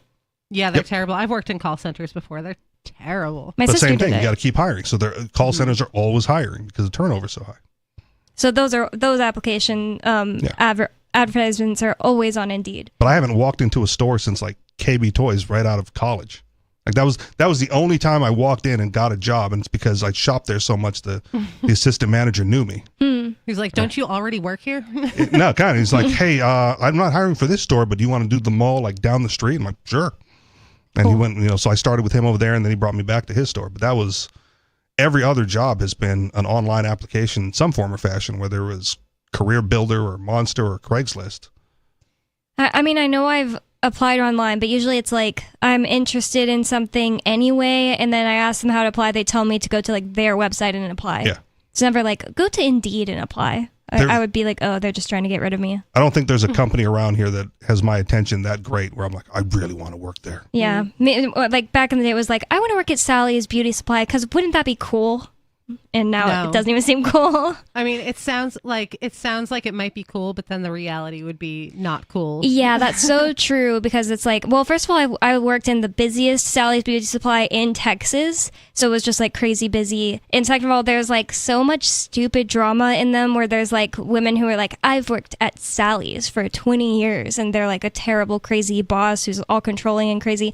And then there's the other girls trying to work their way up, and oh my God, so bad. But like I would go to the bars with my coworkers afterwards, and we would all be like, yeah, I work at Sally's. Like it just for some reason was fun to say. I don't know why. It's weird to Seemed use important. that. It's weird to use like not having any growth in your career as like a boasting point. I've done the same job for 20 years. Aren't you jealous at Sally's? Which Yeah. is like That's a generational thing. just a retail job. Like only Woo. older people do that? Yeah, because I don't know if Gen Z gets into it, but they're no longer loyal to organizations, as they shouldn't be. Why should you be loyal Well, because to an older organization? people were, right? You you do the same thing for 20 years, you get a pension, and you retire. Like that was the structure. Yeah, that's not a thing now, though. It's not a thing now. You're right. It's gone away. Yeah. Mostly because those pensions don't work anymore, and there's other ways to retire, and It always workers looked won't stand for it. It always looked like a trap because like the main people I'm referring to, like, well, they did move up. They work for the same company, but they have a different job. Like now they're a manager. But it just seems like, well, okay, you got more responsibility for a little bit more money, and you're like crazy, and your like life is driven by this whole thing. And the same thing in hotels. Like I always thought like, oh, I just keep working my way up, just like my bosses did. And then like the reality hit me where I was just like, wow, their lives kind of like, I don't want to be doing this. Like it doesn't seem that as great as they're trying to tell me, like, Bonnie, now you can work your way up and be like us. And I started realizing I didn't want that. Well, think about like a government job, right? You're a cop for 20 years, and that's it. You're not the police chief. You're not a detective. You're just a cop for 20 years. You delivered the same route of mail for 20 years, and you're set. Most people who work at these jobs, no matter how long they work there, are not going to work their way up because there's, 6 people at the top and 600 people at the bottom, and only 6 places you can move to the top. So where are those other 594 people going to go? It does Not to always the seem top. like they're trying to get more work out of people by just like hanging the carrot in front of them Yes. too. And that's kind of messed up. I never liked any kind of corporation I ever worked for. Like the only one that was like okay was honestly Gen Z Walmart. won't stand for it. Yeah, I will quit at the drop of a hat. Like with Walmart, I asked them, I was like, please, it's like 2 weeks in advance. I really don't want to work on Halloween. I wanted to go to Tuesdays on Halloween. It was Halloween and Tuesday, so I was going to Tuesdays in Austin, and I was not going to work at Walmart that day unless I even said like I'll work an early shift, but I really don't want to work on Halloween. And they scheduled me for like all the way till 10 o'clock that day, so I just quit the day before. So that's not a Gen Z thing. That's a respecting yourself thing because I'm not Gen Z. And my very first job, I was 16 and I worked, or 15, I had to get a work permit.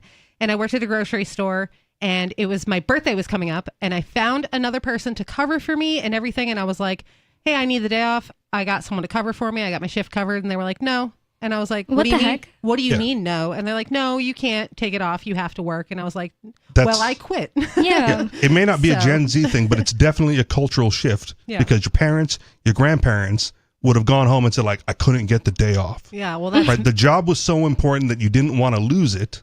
And that's I how they just- took advantage of people. I just went down the street and got a different job. I Yeah, do I think get that it. they took advantage of people because That's not what the older generation experienced. with me, it's like that day I was like, well, I'm not working today at Walmart, so I'm going to go out and do Uber Eats before going to Tuesdays.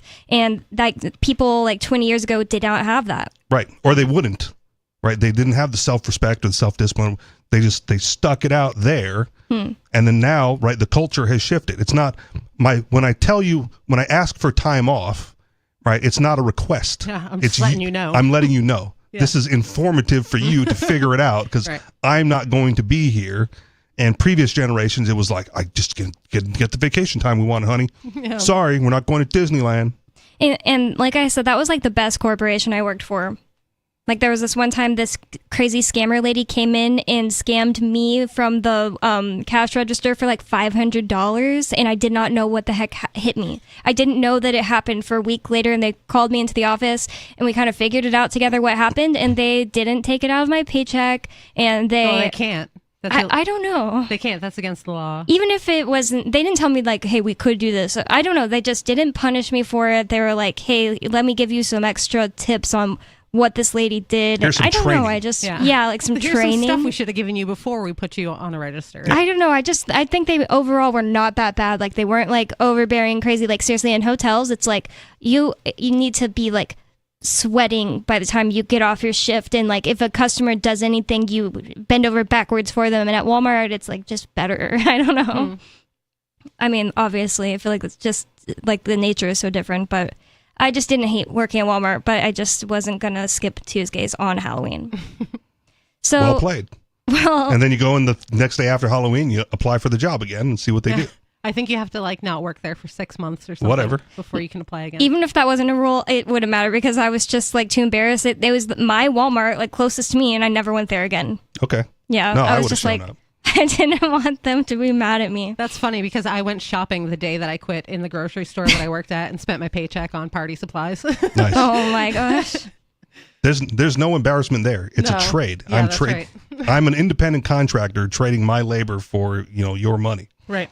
I It feel goes like both I ways. also like really like screwed them over by that. Like I didn't want to tell them, okay, that I'm quitting that day, and then they're mad at me the whole time, or like they just preemptively fire me or something. So I worked up into Yeah, it. no, and well didn't played. show up. I mean, then they If, should have. yeah, if you gave them 2 weeks notice and said, well, if you're not going to give me Halloween off, then I'm going to quit.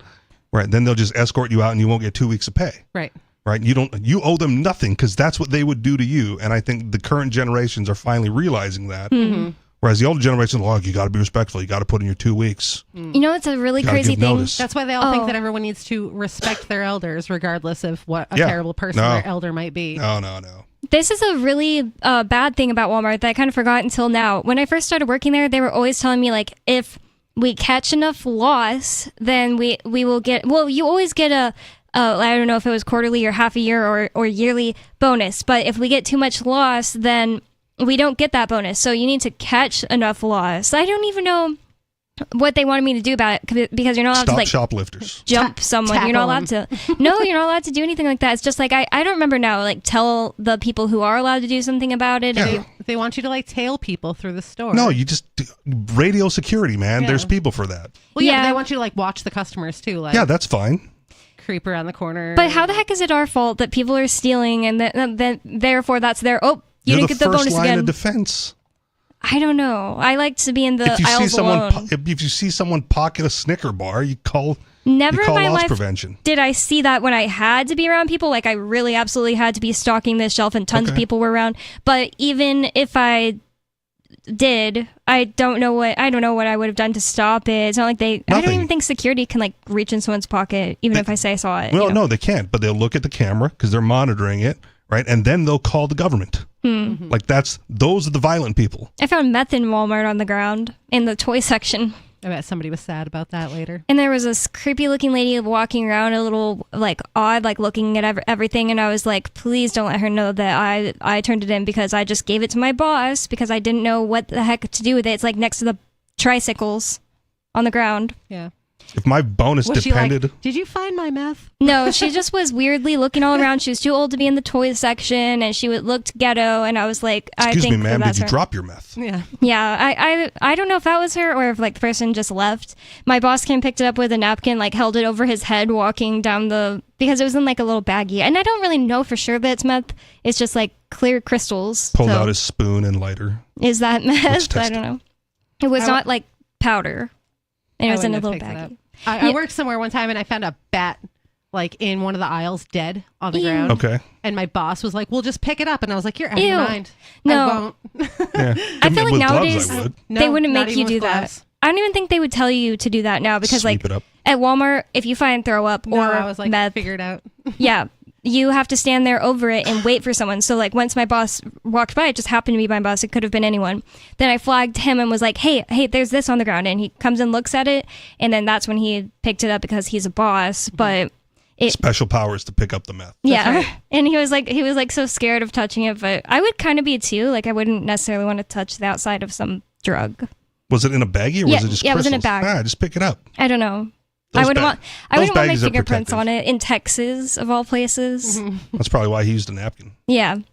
Well, Anyways, we're talking about jobs in general because I have this article from MSN.com about just a current habit of Gen Zers that this is definitely seems to be something unique. I've never heard of this before in my life. It says that some Gen Zers seem to be bringing parents to job interviews, and it might not be as bad as it sounds. It is. In a resume templates survey of 1,428 U.S. Zoomers, 70% said that they asked their parents for help during their job search, and 26% said that they had brought a parent to an interview. Whoa, 26%, that's a lot. I'm okay with help with the job search. Yeah, if they have okay. experience and they could like point you in the right direction. Mm-hmm. I wonder if this is like these kids answered, yeah, I had them bring me to the interview, but like the parents didn't go into the interview and they're just That skewing doesn't it to count. make right, Yeah. but they're just skewing it for the article to make Yeah, Zoomer sound clickbait. stupid. Yeah, that's so true. Well, there's also helicopter parents, right? Like, I'm going to my kid's interview to make sure that he gets the job. Yeah, Those that are the type too. of parents who they would have been in the classroom in elementary school, like Zoomer type parents who are like, we want to see how. And but the thing is, like, I'm not trying to say there's anything bad about it. It It's just a problem with We'll say government it. schools that Yeah. you're there, but it's going to be embarrassing for your kids. I will say that it's bad to be like that to your kids. Like, I am there watching my kids because they're little. So, like, I'm always there because they're little and can fall and kill themselves because that's what little children are programmed to do by biology. They're resilient, though. They bounce. Yeah. But, like, I'm not going to let them go just wander alone into the world because Until they're at least 3 or 4. well, they're older than that now. They're 4 and Oh, 5. wow. You got to get with Japan. No way. But some people do, but, like, I will not. But when they're old enough to, like, you know. Japanese kids those age are already catching the trains by themselves and No going shopping way. by them. Yeah, it's true. No, I Nope. won't. Not yet. Yeah, helicopter mom over here. I'm a helicopter mom. I'm like a satellite system mom. So Okay. like I watch. All right. But like there's a certain point where you don't need to stare at them constantly anymore. Yeah, 3 or Well, 4. I think that these parents are probably in there No. to stare at the government agent teaching their child to see how it's going. That's why I kind of don't want to like be really mean to them, but I will say, like, as a kid I was turning around like, why is so and so's parents in here? Weird, you know? Yeah. So it's gonna embarrass Truancy. them. 3 and 4, like I don't stare at them constantly. I'll take a shower while Okay. they're like playing in the house. No, I'll find the Japan article for you. But, like, like- those kids are. but Oh, those I kids thought you are- just made that up. Whoa. No, But they're that's not taking true. the train by themselves at, No. at 4 years old. No, I'll find it. No, it always way. shocks me that my dad, whenever his parents were divorced, and so my mom would go to work and be like, hey, you stay here. And he never would. And he would run around the woods, and like he got on the news one day because of something he did. I don't remember what it was now. And she was obviously really mad at him about that. But like, I'm just shocked that that used to be more normal. Like, hey, Oh, yeah. 7-year-old kid, you stay here. You better stay here. Like, that's not going to work. Yeah, no, yeah. When I was, I grew up in the 80s and like we were 6 years old, probably just running around the neighborhood by ourselves, maybe 5, 6. No, there's no way that I would put my kids on public transportation at that age. Yeah. They do in even Japan. an airplane, like an airplane is a lot That's why they're safer. advanced. I would say an airplane is like. Start them young. They're replaceable. They have so many people. No, they Oh, don't. Wait, They've Japan's got a on it. It's negative China. replacement rate. Oh, China. Yeah. Okay. Sorry. Yeah, they don't Japan's have going enough the opposite people. direction. Which is so weird. I never really thought about that. Like China has so many, and Japan has they're like running out, I guess. So like, why is that? I never really thought of that. I mean, they're obviously 'cause- very different countries, but they're right next to each other. Maybe because all the Landmass. Japanese people are like, I don't want to have a kid and just abandon them into the public. No, they public do it for the transportation kids' system. benefit. Well, There's no way. Well, I've heard that like I don't know if this is true, but I blame the men. I've heard that Japanese men are not good husbands, and that's why the Japanese women don't want Japanese husbands. So like they're not having 100% Japanese kids. But who knows? Maybe that's the propaganda I've seen on the internet. Maybe the propaganda most men would see is like the Japanese women are terrible and the men don't want them, because I've noticed that like me and other people live on different worlds on the internet. I don't have Neopets, for instance. I do. I also don't have Neopets. Free Talk Live, 603-283-6160. Call in if you want to talk about your Neopets. More coming up.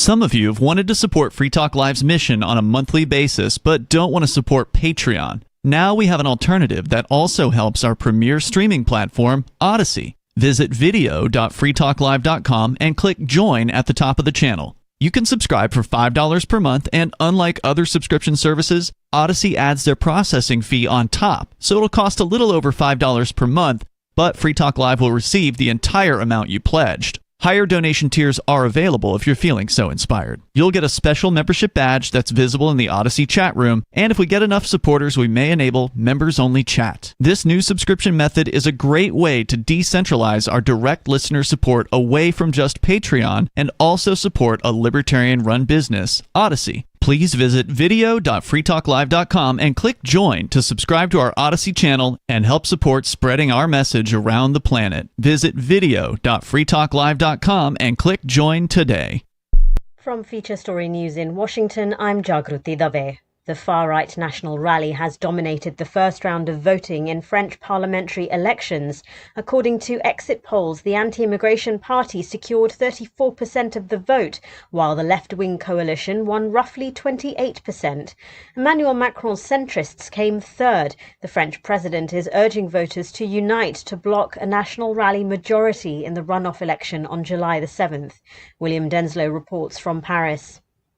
Addressing supporters shortly after polls closed in the first round of voting here in France, the figurehead for the far-right National Rally, Marine Le Pen, said that this vote showed that the French people wanted to turn the page and that French President Emmanuel Macron's centrist bloc had practically been wiped out. But she is urging supporters to remain galvanised ahead of next week's second round runoff vote, where the National Rally hope to secure an absolute majority in the National Assembly.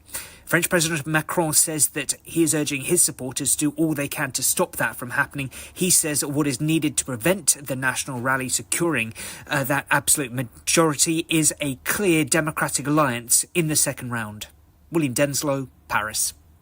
The US Supreme Court is expected to rule on Monday on the case concerning Donald Trump's claims of presidential immunity.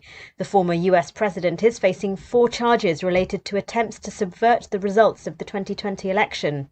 Among the 4 charges leveled at Donald Trump, conspiracy to defraud the United States. On the last day of the top court's term, the 9 Supreme Court justices will decide whether or not the former president is immune from prosecution because he occupied the White House. The trial has been held up for months as the Supreme Court considered Mr. Trump's appeal. The former president has already been convicted of falsifying business records related to hush money payments made to a porn star ahead of the 2016 election. He pleaded not guilty in this case, saying it's an attempt to hamper his chances of re-election. Israel's military has advanced further into 2 areas in the north and south of Gaza, with locals reporting that at least 6 Palestinians were killed in the operation. Sarah Coates has more from Tel Aviv. I'll bring you the situation with regards to the north of the Gaza Strip to begin with. We do know that this operation in the Shujaiya refugee camp has been going on since Thursday, and there have been casualties, of course, on both sides. The Israeli military says that over the past couple of days, some 40 Hamas fighters have been killed in this operation that it is calling a pinpoint operation, saying basically that Hamas fighters have regrouped in this area over the past few weeks. From bureaus worldwide, this is FSN. You can stick it to the man and big tech. Join our FTL social mastodon at social.freetalklive.com.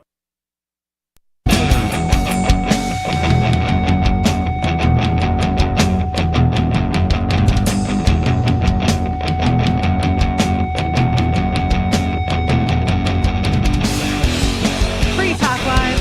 Talk radio you control. Call in at 603-283-6160. Are you tired of the oppressive rules and moderation of the big tech social media sites? Our Mastodon server at social.freetalklive.com can set you free. Mastodon is free, open source, decentralized, and federated. Multiple apps are available for iOS, Android, Windows, Mac, and Linux. Social.freetalklive.com. Tonight in the studio I have me, Lori. Me, Bonnie. And Richie Rich. And we're talking about the Zoomers not being able to handle being alone. Yeah, that's kind of what it sounds like. If this is true, once we read the actual survey results, it almost seems, like it's possible that these stats are a little messed up. It says in a resume template, so this is from MSN.com. It says in a resume template survey of 1,428 U.S. Zoomers, which means Gen Z, 70% said that they had asked their parents for help during their job search. Totally fine. Would even be normal if it was higher. Mm-hmm. And 26% said they had brought a parent to an interview. Discussing the results on her radio show, the reporter Kim Commando said a candidate once... I know, I was like wondering if I read that right. Kind of cool. Kim Commando. Kind of sounds like a porn star, not trying to be mean. It does, yeah. But yeah, so it's with a K though. Kim Commando said so I'm just going to call her Kim K. Just kidding. So she said a candidate once showed up to an interview for a studio position with their mother in tow. That is just a bad sign, she said. I wonder if she was involved in the hiring or she just heard about it from the hiring manager or something. I mean, if she's a radio personality, she might have witnessed it if it was a studio position. Yep. It says for the Gen Zers who said they had a parent at an in-person interview, 37% said they had them come into the office. Oh, so it actually asked this. That's good. So 37% of the 26%. You do the math. Yeah. I can't do that math, but that seems way lower. I mean, it's definitely way lower than 26% of the total. Yeah. We all got that. Something like... I'm not a math person. 8%. Okay. Something like that. 8-9%. So that's a lot better, but still, I really bet that that's higher than like even millennials. Yeah. Yeah. What did they do for you? I can't imagine it. There are so many people that are like memes, and also just like friends my age have said like, oh, I call my mom like every single day, and it's not that I don't like my mom. I completely like my mom and going to visit them tomorrow. But I just can't imagine that. Like that would be weird. Like anytime I have a problem, I ask my mom, and I don't think that means like I have a bad mom or something. I have a like totally fine mom. Even my dad, I have a totally fine dad, and I don't think like every time I have like a day-to-day problem to call them. No. That's like, they didn't raise you to be independent enough, I think. Yeah, that's people whose parents didn't give them the life skills they needed to be an adult, and so they're not adults yet. And that's why all those memes are about like, I can't adult. Adulting is so hard. I hate that term. I'm so tired of it. It's just so annoying. 2-year-olds, dude. Yeah. Yeah, let the 2-year-olds fly on the plane, or else you're ruining their... No, I don't really agree with that. At least not in America. Maybe it's totally different in Japan. Maybe you'd be like, why not? And you'd just see it as a totally different monster altogether. Again, my only point with that was that it just proves that they're more capable than American parents give them credit for. It's true. They can do a lot of things, but also they're little suicide machines. Like my kids do a stupid thing every single day that I have to be like, why would you do that? But these 2-year-old Japanese kids on the train, they're not like jumping off the platform. Well, yeah, like my kids know what is deathly dangerous. They're like polite and getting on the train. I teach them, and I'm sure they could. And getting off the train and walking to their house. I'm sure they could get on a train by themselves and get off a train by themselves and all that stuff. But I would never do that here, ever, ever, ever. I get it. Because they'd get abducted and murdered. That is a fear you can have, yes. And that's the other thing. It might be that we're overly fearful of this because of propaganda. I definitely had to make myself stop watching, and I only had a small phase of it, but it was affecting my life so strongly that I had to force myself to stop watching true crime. Oh, no, that's me. I watch a lot, or listen to a lot well, of there true you go. crime.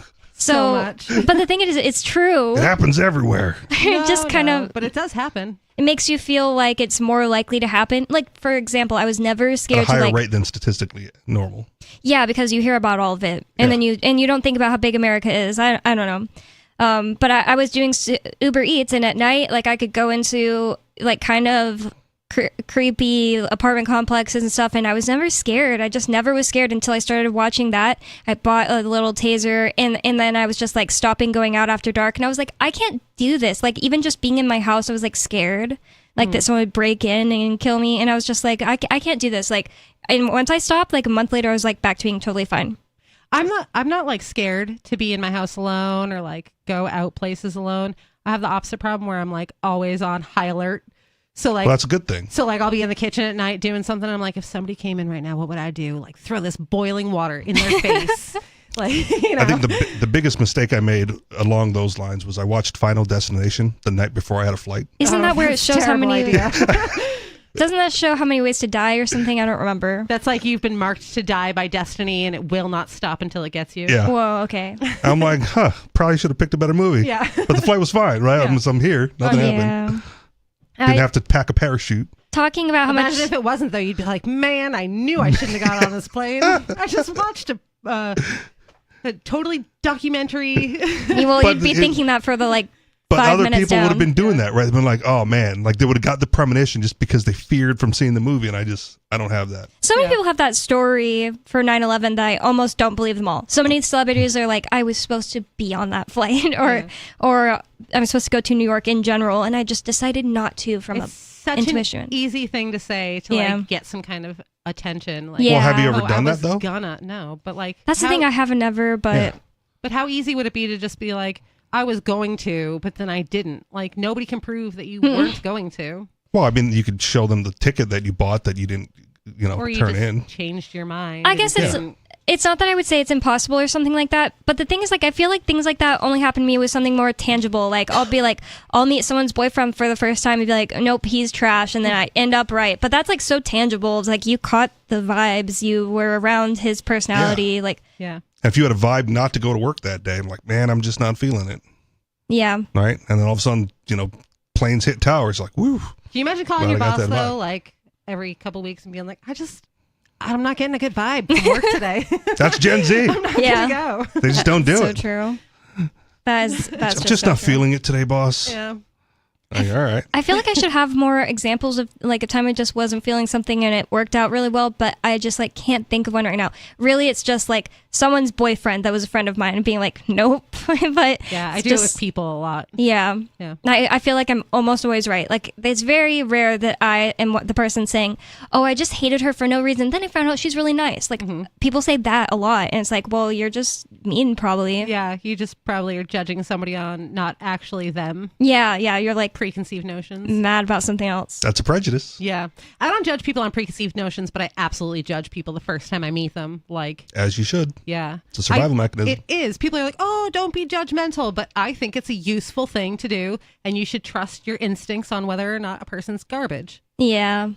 Now, if your instincts turn out to be wrong, right, you should also correct it. You should also Okay. correct it. There are definitely times where I feel like I've immediately got an instinct that somebody was like kind of like trashy, but I've been like, yeah, but they're also a good person underneath. And most of the time I found out that like people who were like on welfare and like generally what you consider trashy, you try to give them a bunch of chances and they actually are just like in that situation because they're a bad person. I'm not saying everyone. I'm saying almost every single person in my life that I've tried to give a lot of chances who was like, like maybe she's just in this situation because of like bad luck. Like it almost is never bad luck. It's like bad choices. Like, and I also have friends that if you looked at their childhood, you'd be like, they're destined to be on welfare and trashy. And like they grow up and they purposely get out of that. It's like you can affect your own life by your own decisions and actions. If you're allowed to by your parents. If you're allowed to by your parents. I mean, by the time you're an adult, Well, you yeah, shouldn't but if need you, your parents. you shouldn't. But if your parents have infantilized you for that whole time, Yes. right, Yeah. and on welfare and trained you to stay on welfare because Yes. that's how you get paid without doing anything, Mhm. right? It is a hard mentality to break out of once you become an adult because that's all you know.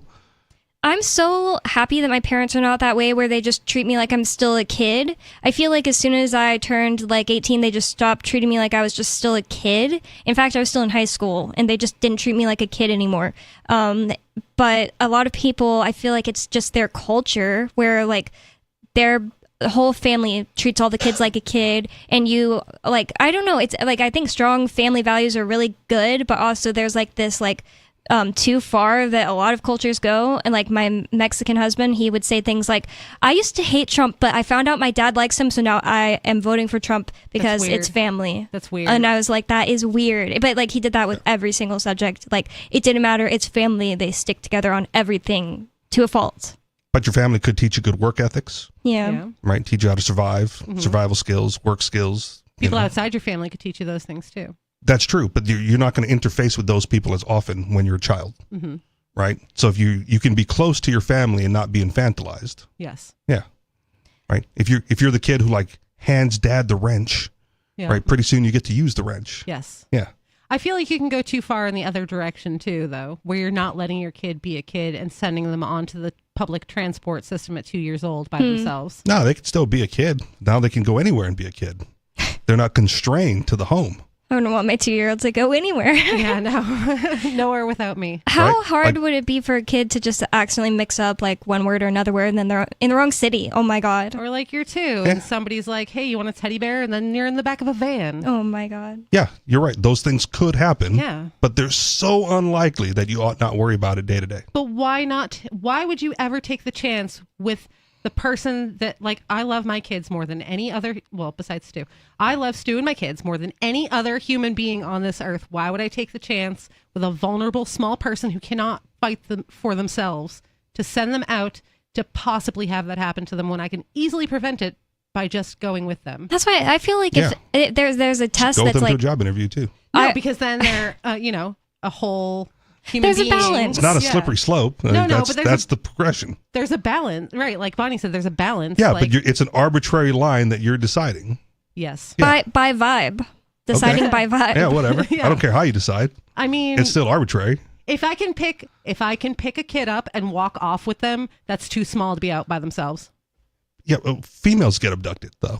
Yeah, most do you people need a could pick male me up. chaperone wherever you go? No. Bonnie's in danger whenever she Yeah. walks out of the house. She's 99 pounds and can't fight. I can't and probably pick up, unarmed. I can't pick up Bonnie though. Like, I'm not strong. If I can go pick up a person, You can pick up Bonnie. Oh, you can you absolutely pick up specifically. Bonnie. Maybe. Pretty strong. 199 pounds is not that much to lift. I'd probably cry afterwards and be like, my back. Bonnie couldn't even generate enough force to hurt me with a punch. Oh my gosh. So I don't know. Like, I'm not going to send a 2-year-old out by themselves, and I don't think anyone should. I got you. That's I think fine. that means you must be like a parent who actually really cares about their kid. Because I'm always making this point. There are things that people do with their kids that I wouldn't do with my dog. Like if I just was like, oh, it's normal. I send him to doggy daycare 8 hours a day and No they way. train him. That would be no way. And I think most like dog owners would agree with that. But people do that every single day with their kid. And it's normalized. And it's like weird if you don't. And there's the whole free range kids movement, right? It might not start as early as 2, but it empowers them to be, more mature, faster, to be able to do things sooner. And then you don't have the cops called, right? Because the 7-year-old was walking through the streets alone. The thing that should be normal. The problem I have, and it's not like my business, but the thing I don't like is with like Pork Fest kids is like walking around and a little kid is saying effing B to another little kid, and these are like 4-year-olds. I'm just like, I would never ever let my kids be cussing like that. That's crazy. Like I don't understand that, and it's not even like That's your prejudice of the words. yeah, it totally is. But I think that like most people would agree, and this isn't something I think there should be a law about. No, not unlibertarian opinion. It's just my like preference. I just can't imagine being fine with my little baby walking around like move out of the way effing B just because they're on bikes. Yeah. That was crazy. That was rampant at Pork Fest. My kids don't swear. They know what swear words are. Like they know what they Yeah, are they and they've shouldn't. heard them. And I've told them that like no word is bad. Yeah. But some people don't like to hear them and it might hurt someone's feelings. So before you say a thing, you should think about if you want to say it around everyone. Yeah.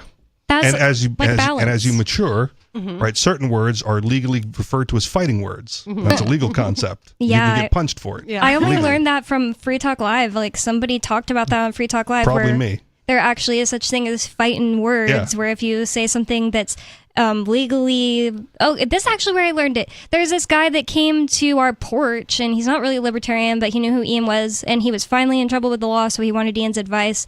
And basically, he was like, "Well, I'm embarrassed about it now, but I leaned out my window and yelled, 'Get out of here, N-words,' to these black people running down the street." And he got charged for that. And we are like, whoa, that's crazy. You can get charged for that. It's free speech. But no, it was fighting words. And he got in trouble. I don't think they call it fighting words. You call a black guy that and you get punched in the face, you're going to get in trouble. Yeah. He didn't even get punched in the face. They just like wrote Or down whatever it is. his license. But it was just that he did the fighting words part. Yeah. It's crazy. Well, I don't know. I don't know what I feel about It that. may not be a law in like libertarian society, but it is now. So be Yeah. careful with what you say. Yeah.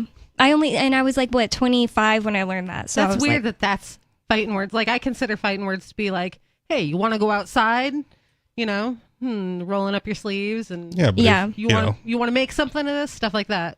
Sure, that could be a challenge. But Literally inviting a fight. But if he's insulting your girlfriend or your wife or your mother, right? You're like, well, this is not what we do in polite society. You're obviously trying to instigate a fight. Yeah. And then you get one. You can't claim defense at that point because you've used fighting words. I guess maybe I just don't consider that fighting words because I don't care what people say whose opinions I don't value. People have yelled that exact thing at me and Ian, which we're like, how does that apply? Yeah. And it just makes me laugh. If I don't value someone's opinion, they can say anything they want to me, and I'm just like, sure, cool. You were more mature, yeah, right? But men are supposed to defend their women. That's true. If somebody said something to me and Stu wasn't like, excuse me, Yeah. then I'd probably be offended. Or if they said something to Stu about you. Right, and he didn't right? defend and he me. didn't do anything. I'd be offended. There you go. But would you want him to punch them or just be like, hey, get out of here?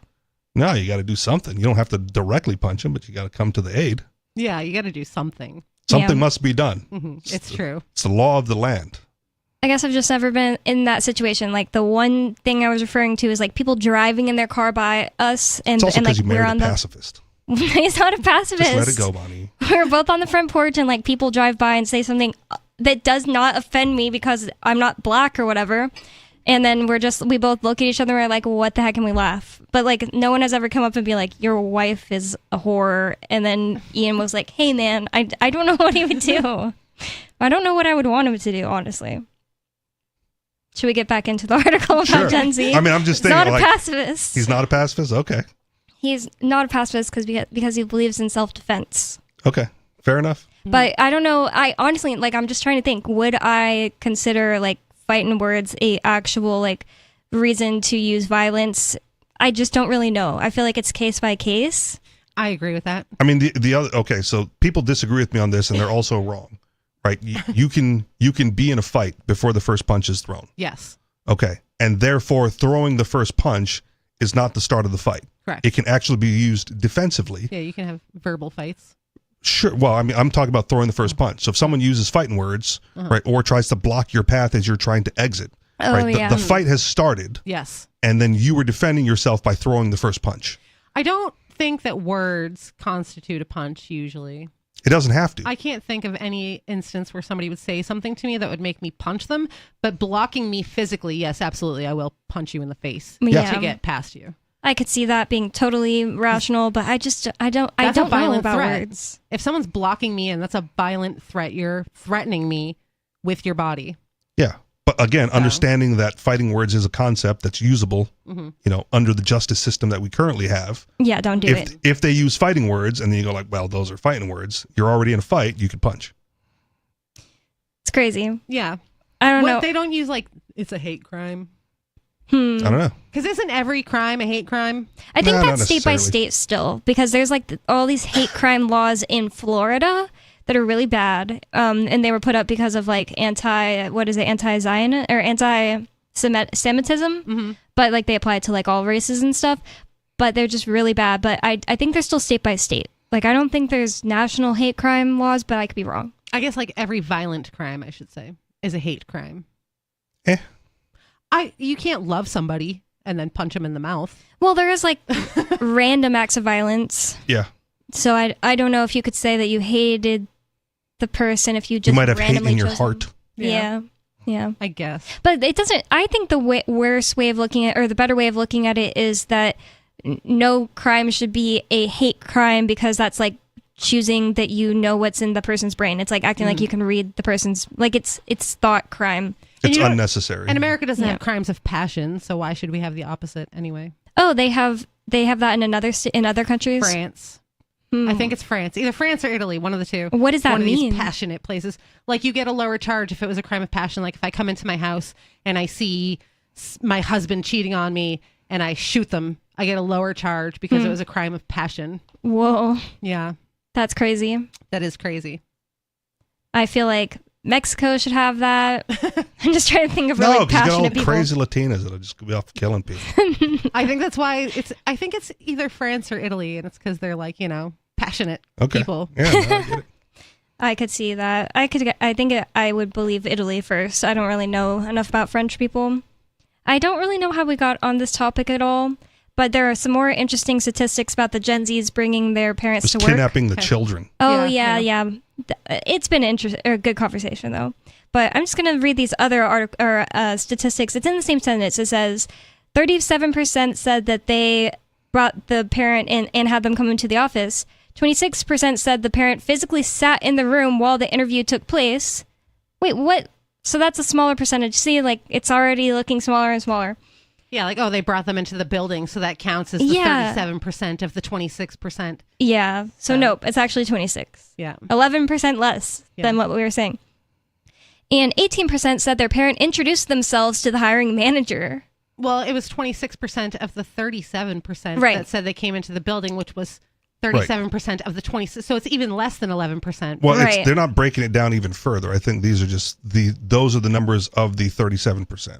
Well, no, because it said... These are all of the 26. The original is, 26. Yeah. 26 said they 26%. brought their parent to an interview. They brought their parent to an interview. But it's not and then- 18 of the 27. Yeah, it says... It is. All right. It is. Of the ones who brought a parent, 37 had them come into the office, which we took to mean like in the interview. I guess that's not what it means.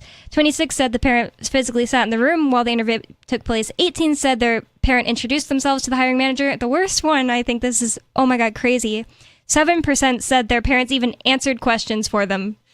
Okay, so it's 7% of all those other percentages. So that's probably like 2 people. I'm going to disagree with that. But I think it's only 7% of the original 26. That's what I'm saying. Yeah, maybe I misunderstood you both. Maybe. Well, It's not breaking down the percentage of a percentage of a percentage at every level. It's of the ones that brought a parent to the interview. These are the percentage that did the All thing. right. Okay.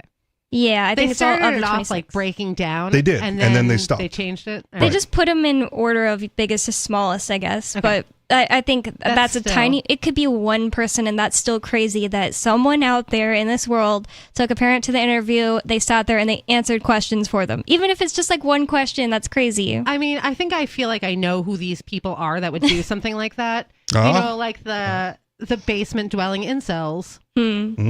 They would be the type of people to bring their parent into the interview and have them answer Skeeter would questions. need that to get the Oh, job. yeah. Skeeter lives with his mom. Yeah. He would not get a job without her help. Yeah, probably. I mean, one time he said, like, do I owe my mom reparations? I don't remember what it was, because I live in her basement rent-free. And I was like, I don't know. That's between you guys. Skeeter could never have an interview. He'd just scream over everyone the entire time. Oh my God, that'd be terrible. I wonder if he has a job. Like, how does he have, the time to, like, call in for all 3 hours? I don't know. I wonder about him sometimes, but I'd rather not think about him. The headline for his resume is "It's your boy." Oh my God. Evolutionary capitalists. Even though this is a really small percentage, once we got into the actual numbers, it's asking the headline here, is this a growing trend? I hope not. The sample Let's is put small. an end to this right now. I also wouldn't just say incels. I would say like the I have anxiety types of like girls as well. Like they might not be like autistic incels. What if it's the mentally challenged? Those are the femcells, right? That's what they call them, the girl ones. I don't know. I think most girls would just say like I What have if a Downey anxiety. just needs help getting a job as a Walmart greeter? Is it okay for mom to come in on that one? Oh yeah, we didn't even wonder if some of these people are actually like mentally challenged and they bring their parent in. That's a good point. It's understandable.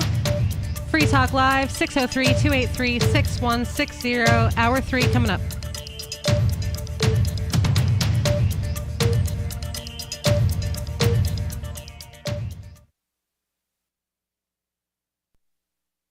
This hour of Free Talk Live is brought to you by Dash Digital Cash. Dash is the cryptocurrency designed to be used for spending. Rising fees have made Bitcoin useless for purchases, but Dash continues to have fees less than 1 cent per transaction, and its features ensure Dash is undefeated as the most useful cryptocurrency in the marketplace. From a technical standpoint, Dash transactions are irreversible, and its network is protected from 51% attacks by their Chainlocks technology. There's no need to wait for a confirmation before considering a Dash transaction complete, so it's great for merchants. Dash is one of the oldest cryptocurrencies and is widely available on exchanges, including the decentralized Maya protocol, and in multi-crypto wallets. It's easy to get and use Dash. Start by learning more at dash.org. Big thanks to the Dash DAO for sending us 32 Dash per month to promote Dash on the air. Visit dash.org to learn about Dash. radio-network-org. There are basically two types of advertising, direct response and branding. Radio's great for direct response with its low cost to listener ratio, but audio can't be beat for branding, which is a longer term endeavor. You want to be the first thing that someone thinks of when they think about your product or service. If you have a local business that you want kept top of mind in your community, call the station. If you need national reach, Free Talk Live's got around 200 radio stations, millions of monthly listening sessions, can suit all budgets, and if we don't think we're right for you, we'll tell you. Email me, mark@freetalklive.com. Tired of cancel culture? Sick of mega tech corporations holding an axe over your head? Join the LRN.FM Matrix chat server. It's self-hosted, so no one else can tell us what to do or say. Don't like the existing channels? You can make your own. You can even connect into some of our channels from other Matrix servers. It's federated. For the full LRN.FM Matrix experience, though, you should join our server via the step-by-step instructions at chat.lrn.fm. chat.lrn.fm. You're listening to the live edition of Free Talk Live. Hour number 3 is next after the news here on the Liberty Radio Network at LRN.FM. From Feature Story News in Washington, I'm Jagruti Dave. The far-right National Rally has dominated the first round of voting in French parliamentary elections. According to exit polls, the anti-immigration party secured 34% of the vote, while the left-wing coalition won roughly 28%. Emmanuel Macron's centrists came third. The French president is urging voters to unite to block a National Rally majority in the runoff election on July the 7th. William Denslow reports from Paris. Addressing supporters shortly after polls closed in the first round of voting here in France, the figurehead for the far-right National Rally, Marine Le Pen, said that this vote showed that the French people wanted to turn the page and that French President Emmanuel Macron's centrist bloc had practically been wiped out. But she is urging supporters to remain galvanised ahead of next week's second round runoff vote, where the National Rally hope to secure an absolute majority in the National Assembly. French President Macron says that he is urging his supporters to do all they can to stop that from happening. He says what is needed to prevent the National Rally securing that absolute majority is a clear democratic alliance in the second round. William Denslow, Paris. The US Supreme Court is expected to rule on Monday on the case concerning Donald Trump's claims of presidential immunity. The former US president is facing 4 charges related to attempts to subvert the results of the 2020 election. Among the 4 charges leveled at Donald Trump, conspiracy to defraud the United States. On the last day of the top court's term, the 9 Supreme Court justices will decide whether or not the former president is immune from prosecution because he occupied the White House. The trial has been held up for months as the Supreme Court considered Mr. Trump's appeal.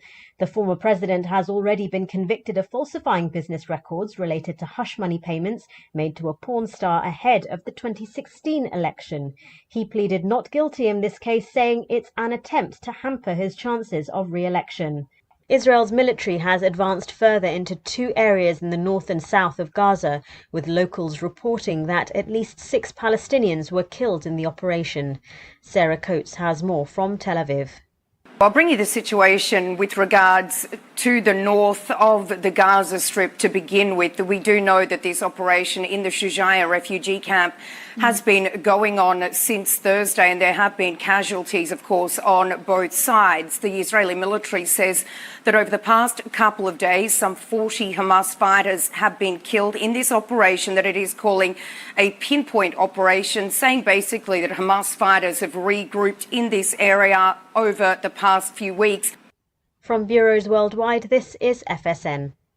With FSN Spotlight, I'm Simon Marks, looking today at the agonies within the Democratic Party about President Joe Biden's performance in last Thursday's debate against former President and now convicted felon Donald Trump.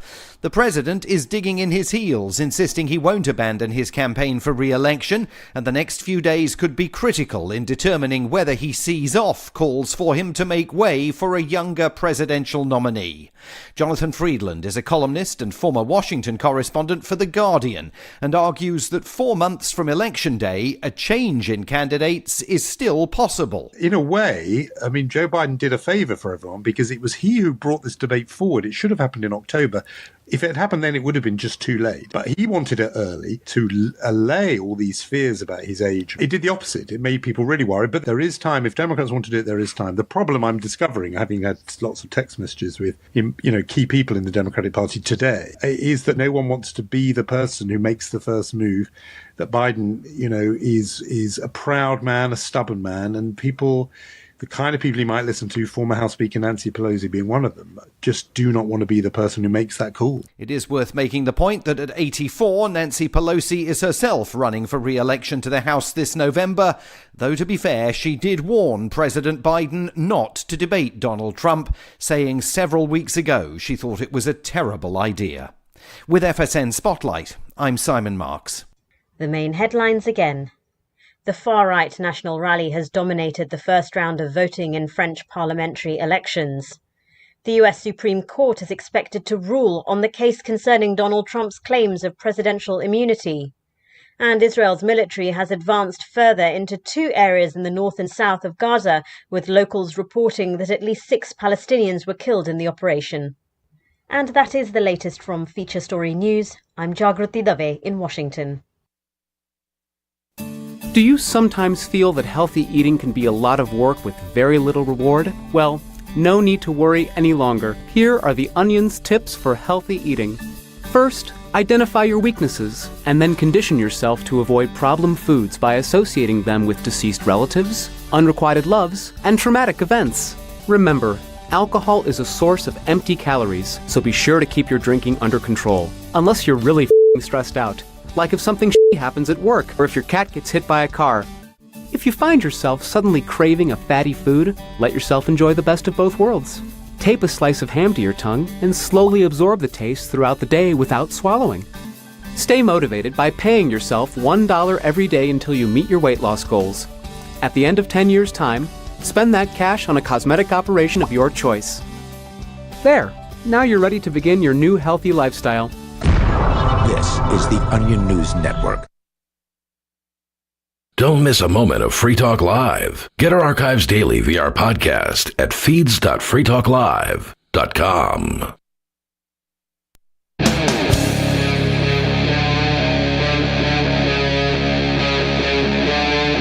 Free Talk Live.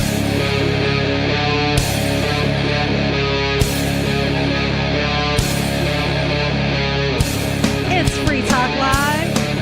Talk radio you control. Call in at 603-283-6160. Tonight in the studio, you have me, Lori. Me, Bonnie. And Richie Rich. Free Talk Live is brought to you by LibertyMinded.com. Official Free Talk Live gear like t-shirts and hoodies are available at LibertyMinded.com. Plus, you'll find a unique collection of cool and funny liberty-oriented clothing at LibertyMinded.com. That's LibertyMinded.com.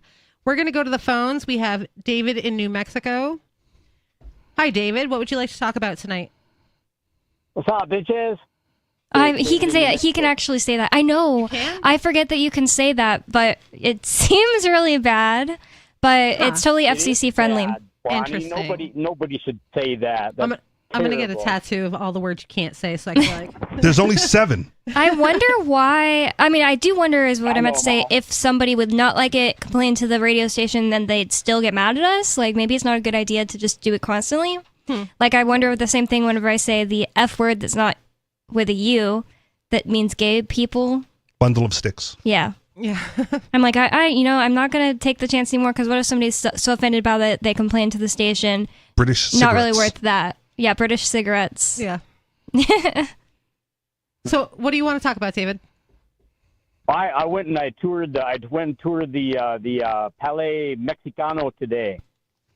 I don't know what that is. It's a Mexican palace. Okay. Palais Mexicano. Oh. Where's it at? Oh, right over there, man. It's just down the road. I mean, did you go to Mexico? Is this in Texas? Like, where are you? No. The Mexicans brought it here. I called last night, told them all about it. There was Mexicans running all over the place, dumping this trailer out in the yard out here, so that the other Mexican can move into it. I see. You're being facetious. Okay. No. This is all real, man. This is all real. You're being facetious that it's a palace, though. It's a Mexican palace. We thought maybe you went to go visit like some monument. Yeah. I don't even think it's palace. don't go in first world by Mexicans. By Mexican standards, Mexican peasant standards, it is a palace. Why are you insulting them, Lori? I don't know. I'm good at it. Because by Yeah, I Mexican knew it drug wasn't- lord standards, it's just a trailer. Yeah. I knew it was not. However, he said it, it's Palacio. The other thing Palacio. sounded like Palacio. French. Whatever he said sounded French. Well, wait a minute. Buenos dias. Isn't that just the rules of Spanish? You just add an O at the end, right? Palacio de Mexico, probably. Let's study the architecture in Mexico City for a second. Is it Spanish or French? I don't know. I don't know what those. It's French, Bonnie. Okay, I don't really know. I mean, haven't you ever seen the Leaning Tower of Mexico? El Presidente Diaz in the 30s was all enthralled with France, and so the architecture in Mexico City is French. I feel like they probably still speak Spanish about it, though. They'd say Palacio de Mexico City or whatever. I don't know how they say The Ciudad de entire Mexico. architecture, because of the politician, liked it. So you That's went, crazy. So you went and visited your new buffer, and you were like, "Thanks for being my new buffer." Well, not really. I mean, the 'Cause they're Mexican. the disgustingness of the trailer, I mean, with the cat pee and everything, Oh, gosh. kind of outweighs. Yeah. When I took a tour, you know, there's no door on it. The door is open, but you can't close the door because there's no door on it. Same goes for the window. Speaking of which, there's only 3 windows in the whole thing. It's 60 Creepy. foot long by. Yeah, it's creepy. That's a long trailer, 60-footer. Yeah, that is long, and it's just creepy the way he described it. You weren't on whenever he was saying this. He's talking about how there's just like one little window towards the front, then like the rest of the trailer is windowless. That's creepy. I hate that. Privacy. That sounds like a meth lab. Yeah, yeah. There's a bedroom on each end. The one that doesn't smell like cat pee, there's only one window in there, and they bricked it all up. That must be where they made the mess. Whoa. Did they have cats? Well, not anymore. There hasn't been anybody living in it apparently since like the year 2000 because there was a bunch of napkins along with the Burger King or McDonald's hamburger. So this is a fixer-upper. They bought the trailer cheap. They're going to have to gut it and freshen it up. Well, I don't think you buy trailers like this, Dick. I mean, Richie. Why wouldn't you? If it's cheap. No, Richie, listen. You'll learn something.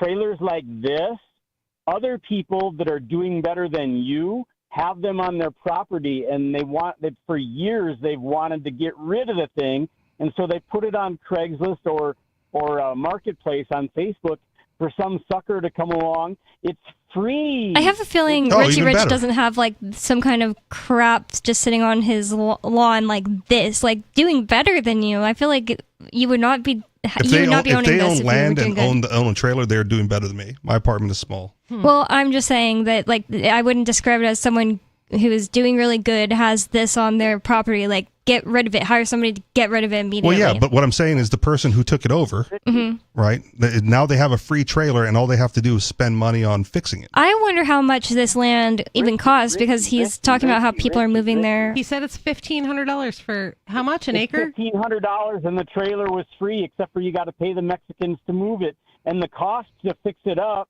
Yeah, the cost to fix it up, the materials to fix it up, you could have spent the same money on materials and built an A1 Class 1, a stick-built house that's half the size, but A1 quality. Yeah, well, half the size. Or just one of If you're those going to like fit 20 Mexicans in there, you don't want half the size. one of those shipping compartments sounds better than this. Like a brand new shipping compartment. Bunk beds. You're not thinking, Richie. What's that? Oh, No, you said it said bedroom on each side, so you got a family of two, two families right there. Yeah, but the one smells like cat pee so bad you can't even be in there, dude.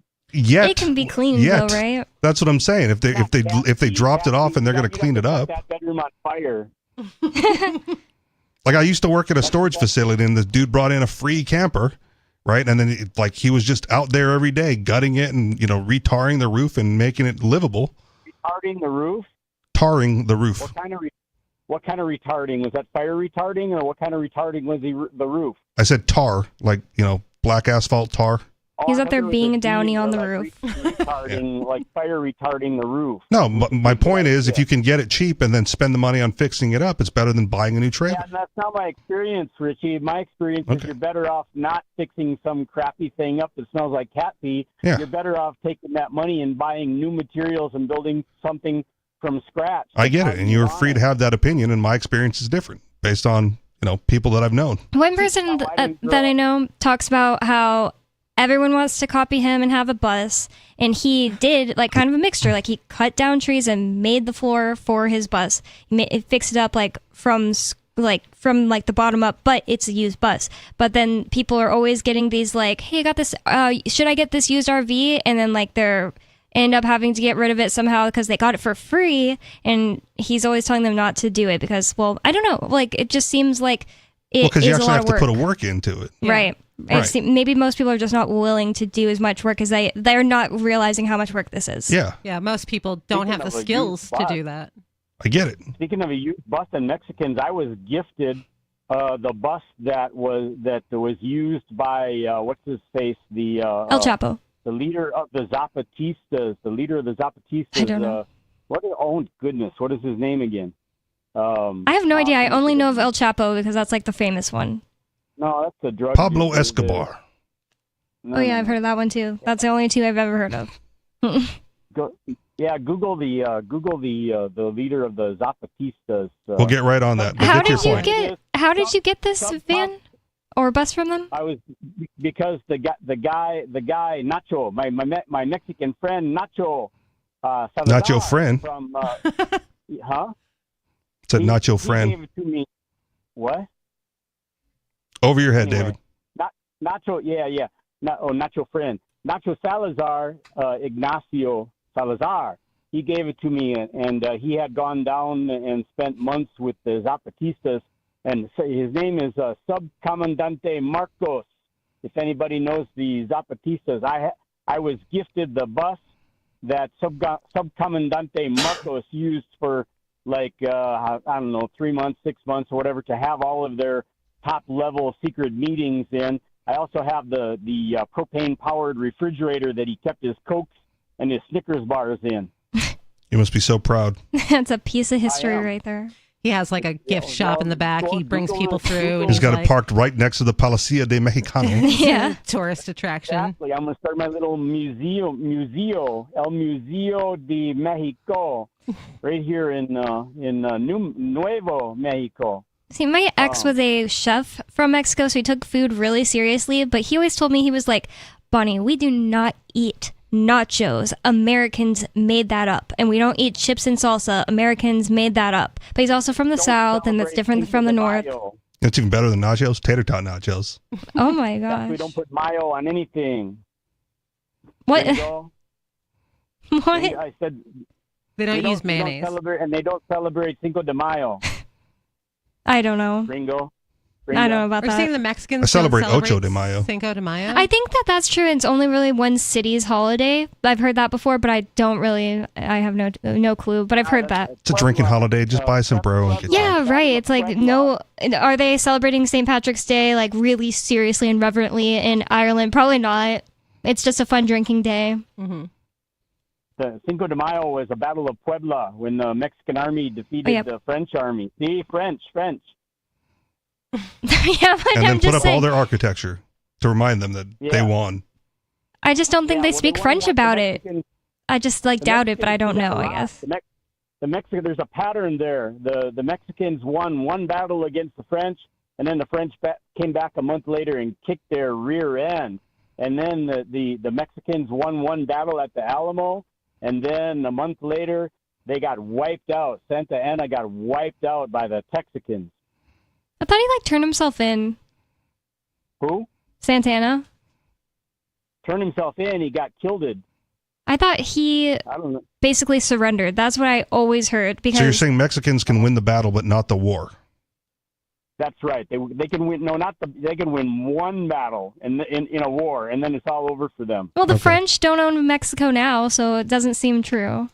What about the Battle of Immigration? They seem to be winning that one. They stopped wanting to come over here. I've heard it's mostly just South Americans. Is that true, David, that Mexicans don't care as much about coming over here as South Americans at this point? Yeah, pretty much. Except you gotta differentiate. There are two different kinds of Mexicans in a nutshell. There's the ones that are Indians, and they're the ones that come over here because the ones that are European Mexicans, like in Mexico City, they don't help out. They don't care about the ones that come to our country. The Mexicans in their country don't care about them.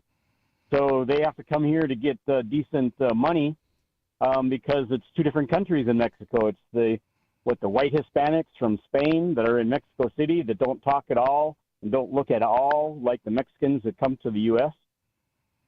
Weird. It's like that in the U.S. How so? Where you've got the dominant white population and then a bunch of minorities. Yeah, it's the same thing. Yeah, you're right. Same thing. And Asia. Right. Only get the light-skinned Asians and the dark-skinned Asians. Yeah. They still sell that soap that's supposed to whiten your skin. I don't think it works because me and my friend for a while, he was actually Thai, and I'm already really sure it's white. Not working? No, I know I'm already really white, but for a while, me and my friend thought we wanted to be blonde, and he is Thai, so he has like black hair and dark skin, and we thought it would look best if we were really white, like because I don't know why. It was just like because of a Lady Gaga song, and so we're using that soap, and it didn't work on either of us. The Thai was trying to dye his skin white, so he's tie-dyed. Oh my gosh, that's Well like played. the first good pun ever. Yeah, I don't think that soap. Right. I think that soap is for like removing hyperpigmentation and not for lightening your skin. I think they go to like actual plastic surgeons and like dermatologists and stuff. They definitely lie get on their the skin bleached. They lie on packaging though. The packaging is like, it'll show a picture of a Thai girl and her skin getting lighter. It's bad. Turns into a boy at the same time. Oh my god. If it works, if it's good at getting rid of colored skin, black skin, brown skin, I'd give some to my neighbors. Oh my gosh, that's so. Why? Because he's racist. Huh? You just get more and more racist as we talk to you. We don't. I mean, I can't talk for everyone, but I don't really. We don't endorse that sort of behavior. What would change? Wait a minute. What would change about your Wait a neighbors minute. if they lightened their skin other than their skin color? Wait a minute. They could Maybe get he's better gonna say jobs. because then they went to Mexico and they wouldn't be called Indian. But that's like changing a lot. I listened to this Spanish comedian talking about how he like now he teaches his kids not to call anyone Indian, and in fact it's like really mean to say like Indian in English even when you're talking about Mexicans that are more native. East Indian or American Indian, Bonnie? You gotta specify here. Where I'm talking about in Mexico. I don't think they're called American Indians. Indians. They're called Indians. Native Americans, right? Right, I here. don't know what they're called in there. They're Aztecs and Mayans and Incans and. And I stuff really like that. don't blame. When I was a kid, I was always Indian. Like even in school, they taught us about the Cherokee Indians, like in Tennessee and in Texas. I And never you're Cherokee? got taught. Wait, what? And you're Cherokee? No. Oh, okay. No. But I always heard the word Indians, like Okay. and not Native Americans. And it's funny Yeah. because Nikki went to public school up here, former co-host Nikki, and she said no, they were always like really serious. Like we don't say that anymore. It's Native Americans. Oh, they still said Indians when I was in school. Oh yeah, because I always got Indians. But anyways, I always was like, why wouldn't we just say Indians? Because we always had. But I never really met an 'Cause it was actual Native wrong. girl. And yeah, once I moved to Utah, where I actually interacted with anybody who was Native, and they like said explained it to me. At first, I was like, "Oh, that's dumb," because I don't know, I was being like stubborn. But like when I thought about it, it's like, why would you call somebody something that's just the name of what they were mistaken to be? It's like dumb, and it's like I don't know. There's a great Louis change your C.K. mind. bit on it. You should find that. My FBI friend told me the real story. You want to hear it? Okay. Reputable so source. This FBI friend, huh? Your FBI friend is a reputable source. Well, of course he's a reputable source because he's a full-blooded Indian, FBI. Oh, I thought that was full-blooded Italians. Well, they stole it from the Indians. Typical. I thought it was female body inspector. That's just what your boyfriends tell you.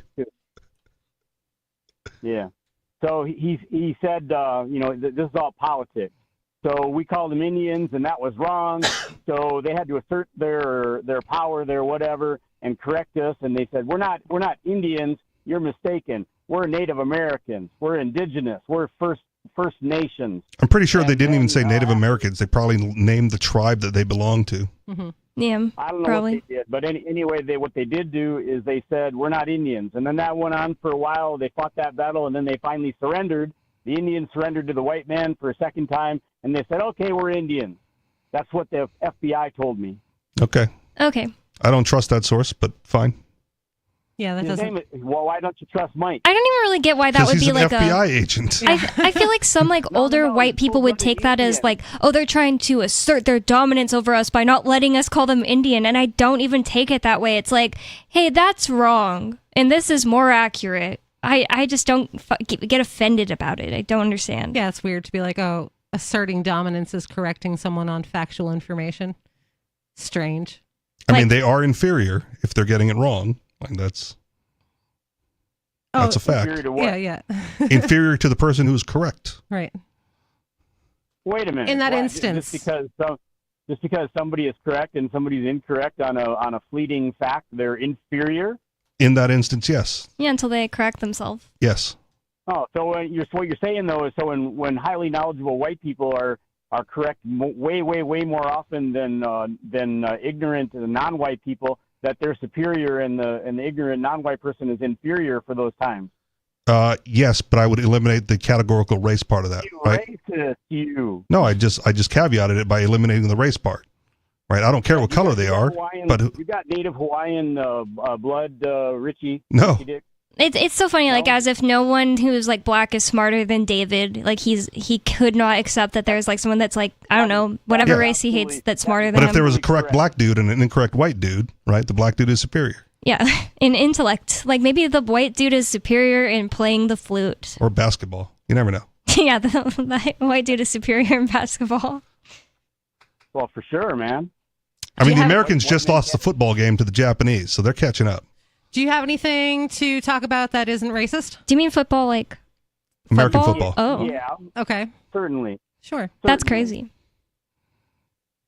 What is So, let's She's see. got to think. She's got to go way back into the Rolodex to find something not racist. to say. Recently, Ian has been reminding me of David because he calls me to tell me about like the bunnies he saw, the birds he saw. Oh, I saw these birds fighting over this, and I'm like, that's just like David in New Mexico out in the middle of nowhere. Are you racist against the animals out there? Do you prefer some of them to the others? I saved the little swallow type baby birdies babies from the big bad mean Roadrunner a couple times, Bonnie. Oh my gosh, I didn't know they did that. The Roadrunner comes every morning and jumps up on top of there's a dilapidated structure that the birds like to nest in, and the Roadrunner will come along and every morning will jump up on top of it and try to get down in the nest to eat these other birds' babies, and I will go out every time the Roadrunner shows up, comes in the yard. I will go out and I just go hang out with the Roadrunner, so that the Roadrunner is distracted and won't kill the baby birdies or eat lizards. You should try hoisting a boulder up into a tree. I can't believe they're that big. The one time I ever saw it was like a I think fleeting you can moment. go on like a website. I think it's called like Acme. Yeah, you can get all that stuff. I've ordered from Acme before. Get like a big there's lots of circle, Acme. Put a big circle on a cliff face, and then the problem will take care of itself. Yeah, circles and X's. You just kind of draw it out. And, Yeah. and then you know exactly where the boulder is going to hit. And, Big but boxes so that far say I haven't- TNT on Yes. them. I think they're really, really cute. They almost look like a quail, but with a. But I'm just thinking that because of the thing on their head. Why do you stop the Roadrunner from eating? Do you want the Roadrunner to die? Yeah. No, I don't know. the I'm Roadrunner torn. The Roadrunner can go kill and murder and eat other little innocent creatures elsewhere, the ones that aren't my friend. What if it was the only chance that Roadrunner had to eat for the day, and then you took it away, and now the Well, Roadrunner's starving to death? But that's not the case. Dave's They- only friend they're is a so, swallow. The Roadrunners are such efficient killers. That's not going to happen.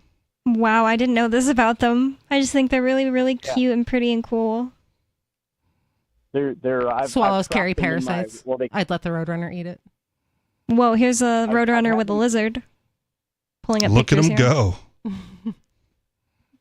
There was a Roadrunner. I was in the driver's seat of my truck one day, and the Roadrunner. I was just about to drive away, and Roadrunner jumped up on the hood right in front of my face, and he had a lizard hanging out of his mouth. That's so funny. I love all David's animal stories. I don't really know that it's like what the radio listeners want to hear, but Who cares about them?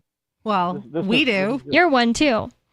Is he? Oh, you Does he do? listen to us, or does he just call? He did yesterday. I said, "Oh, I brought you up like a while, like 2 hours ago, David." And he had heard it. He had heard Yeah, the. Yep, I did. Yeah. That was a little transistor radio. I don't know. Nokia flip phone. He probably has one that you have to crank because he's so solar-powered charger. off-grid. All right, thanks for the call, David. 603-283-6160. Call in, join the conversation. More coming up.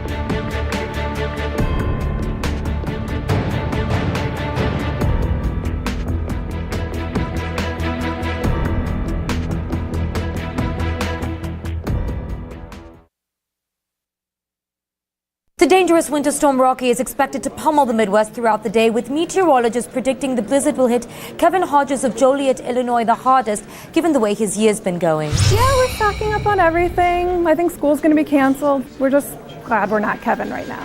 Joining us now is Jordan Blake in Chicago. Hello, Jordan. Just how crippling will this storm be for Kevin? Well, we've already seen a lot of damage. Motorists in Kansas trapped in their cars on the freeway. That's nothing compared to the emotional damage Hodges can expect. Having to deal with a sick cat, frustrating new hours at work, and a confusing breakup all in the past 6 months. You know, we're getting reports that he recently loaned $600 to a friend who has no intention of paying him back and slammed his finger in a car door last month. Does the National Weather Service have any advice for Kevin today? Not much you can do. The sky is really vulnerable right now. Authorities are recommending that he just stay indoors and think about his mistakes. That sounds like good advice. You know, he looks like a real sad piece of shit. Stay warm out there, Jordan. This is the Onion News Network.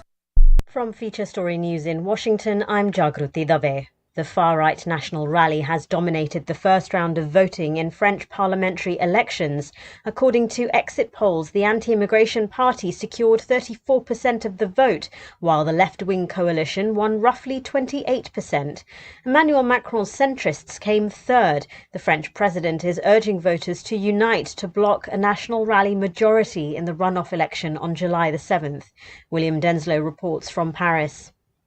Addressing supporters shortly after polls closed in the first round of voting here in France, the figurehead for the far-right National Rally, Marine Le Pen, said that this vote showed that the French people wanted to turn the page and that French President Emmanuel Macron's centrist bloc had practically been wiped out. But she is urging supporters to remain galvanised ahead of next week's second round runoff vote, where the National Rally hope to secure an absolute majority in the National Assembly. French President Macron says that he is urging his supporters to do all they can to stop that from happening. He says what is needed to prevent the National Rally securing that absolute majority is a clear democratic alliance in the second round. William Denslow, Paris. The US Supreme Court is expected to rule on Monday on the case concerning Donald Trump's claims of presidential immunity. The former US president is facing 4 charges related to attempts to subvert the results of the 2020 election. Among the 4 charges leveled at Donald Trump, conspiracy to defraud the United States. On the last day of the top court's term, the 9 Supreme Court justices will decide whether or not the former president is immune from prosecution because he occupied the White House. The trial has been held up for months as the Supreme Court considered Mr. Trump's appeal. The former president has already been convicted of falsifying business records related to hush money payments made to a porn star ahead of the 2016 election. He pleaded not guilty in this case, saying it's an attempt to hamper his chances of re-election. Israel's military has advanced further into 2 areas in the north and south of Gaza, with locals reporting that at least 6 Palestinians were killed in the operation. Sarah Coates has more from Tel Aviv. I'll bring you the situation with regards to the north of the Gaza Strip to begin with. We do know that this operation in the Shujaiya refugee camp has been going on since Thursday, and there have been casualties, of course, on both sides. The Israeli military says that over the past couple of days, some 40 Hamas fighters have been killed in this operation that it is calling a pinpoint operation, saying basically that Hamas fighters have regrouped in this area over the past few weeks. From bureaus worldwide, this is FSN. We're still not sure why you'd want to watch, but our video feed is streaming nightly for free at cam.freetalklive.com.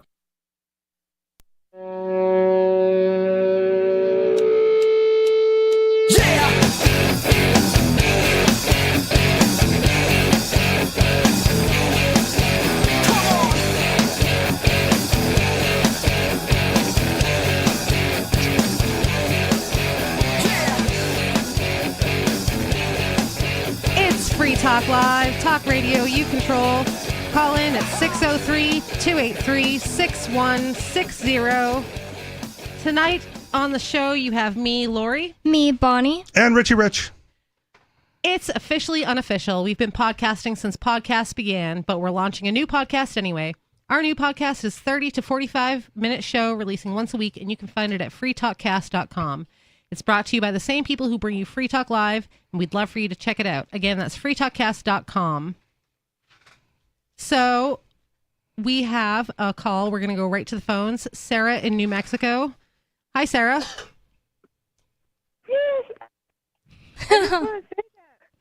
Hi, can you hear me? Oh, yeah, now it's better. Yes, we can. Yeah, I've been here at this HAO for like a year and a half, and it finally, they had a neighborhood garage sale. Oh, HOA? Sorry. Homeowners Association? Yeah, we have these townhomes, and we set up the network marketing display at our yard sale.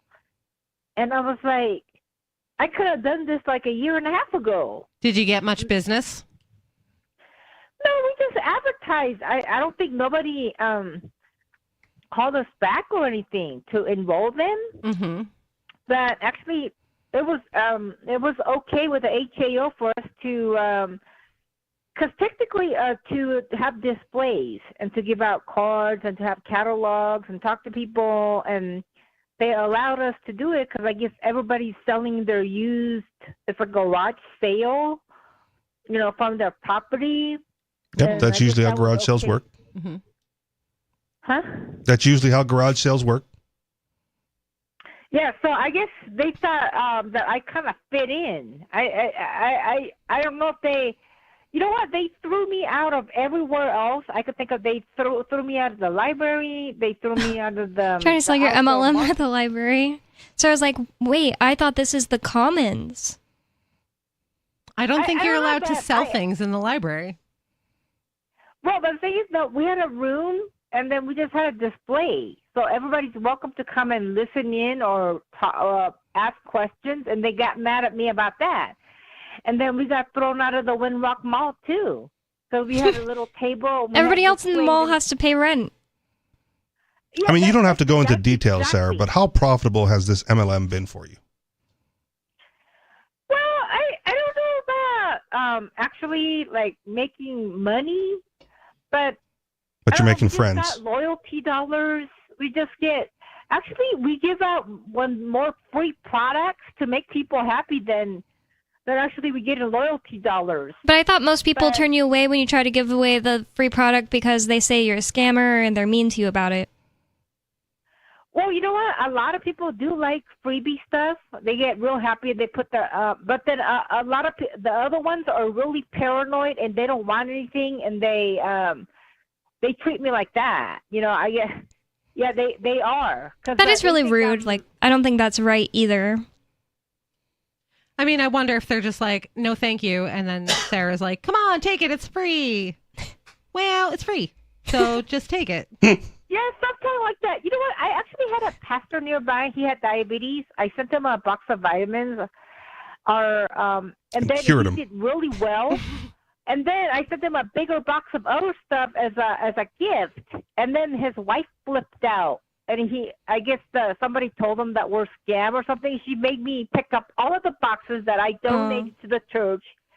That's what happened to me, and then she got real sour with me. That's kind of mean, but a lot of people get, and I don't really understand this either, but a lot of people get really insulted when they're like dealing with the health problem, they make it public, and then someone gives like their opinion. Well, the thing is, like, I personally would want people to be like, this is what I heard, and then I will judge it on its merit. But some people just go like, no one knows the answer. There's no curing this, or like, only my doctor can answer. And it's like, I don't understand that, but I don't do it to people because I know that that most people react that way. Well, also though, say I have a friend who's selling leggings, right? And they send me a pair of leggings, and I'm like, these leggings are not what I want. I don't want these leggings. Yeah. But I don't say anything because I'm just trying to be polite to the person that gave me the leggings. Yeah. And then they send me a giant box of leggings, and I'm like, take your trash leggings back. I don't want to have to deal with this problem. Yeah. Oh my God. Ian would have freaked take it to out. Goodwill. Ian would freak out about Why either should scenario. I? Just take it back. I didn't ask for it. Don't give it to me. Yeah.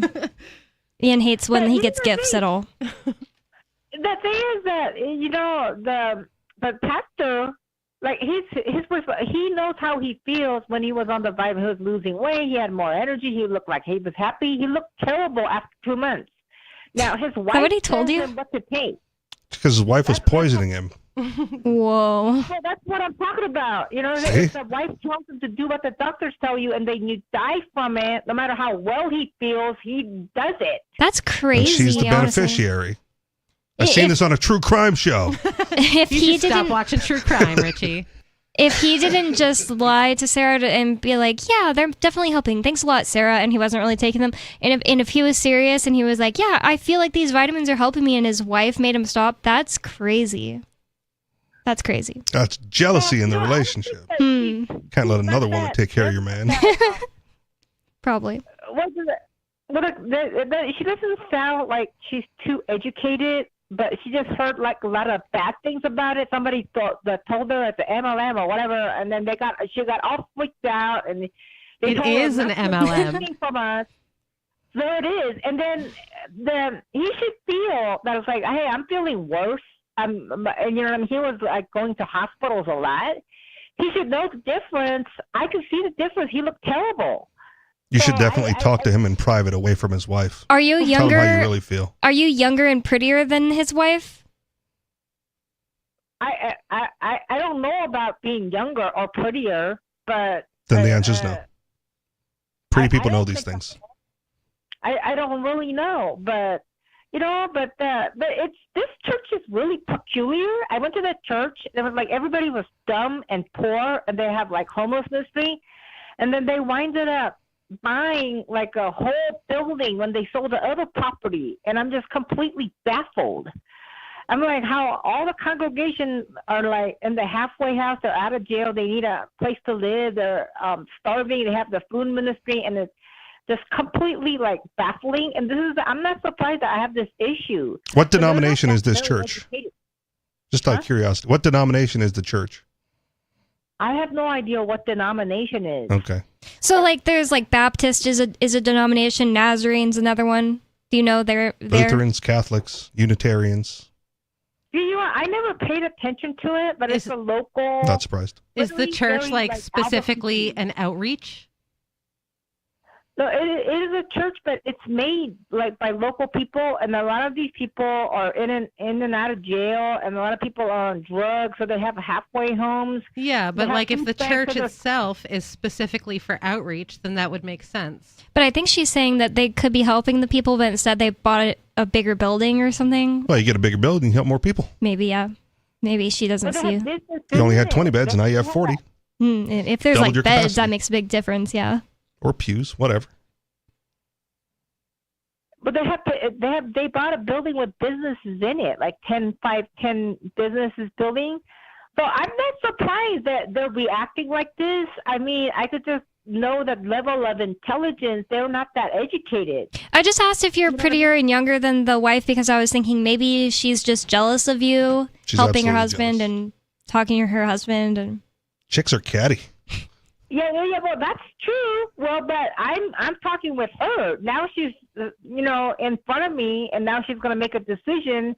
Well, why can't she decide that this is best for her husband's health? Were you What is the problem here? Were you going to endlessly supply them with free products, or were you hoping that they would buy them from you after they finished what you gave them? Well, eventually, I mean, I think I was going to give them intro boxes maybe every couple of months, but I would have approached them to enroll and become a customer eventually. That's probably why she was like, get this out of here. I don't want part of your MLM. especially Well, if they're poor. But if it's working and the husband's feeling better, right? I mean, couldn't she just take vitamins that are not through an MLM and get Yeah, the you that's could. the thing. But Like, she wasn't, because he got worse. they probably sell these vitamins, but they have some proprietary blends, so they get to sell them for this price with their name on it, and you can get the same thing with fewer ingredients or whatever from Amazon. But they weren't, right? She supplied the husband with the vitamins, and he got better. And then they stopped using it, and he got worse, which means they weren't looking for another solution in vitamins. Or maybe those things aren't even related to the vitamins at all. Maybe he never took them. Yeah, Also maybe a he lied to her. possibility. Yeah, I don't know. But something made him better. The thing is, you guys think that there's no difference, but our vitamins, believe it or not, is really high quality. We got a patent. And the technology, you guys will shoot it down, like these people will shoot it down, but that's why he was doing really well. And then you say that it's expensive, but there's a reason why it's because it works. Yeah. It's very potent. But there are other things that might work, and clearly he wasn't taking those either. He should just get off seed oils. It's the seed oils. Well, I don't know if he's that it taking doesn't. any other Something helped him get better, right? He got better for a period of time. Yeah, it could have Something even been, did that. maybe it was placebo when he's taking her vitamins. And I'm Could've not been. even anti-supplement anymore. I used to be like, you just pee it all out, doesn't do anything. And then I learned a lot about how the body works and stuff, and I can see now that a lot of vitamins do something if you're deficient, but if you're not deficient, you do just pee it out. Or store it somewhere in your fat cells, which is bad.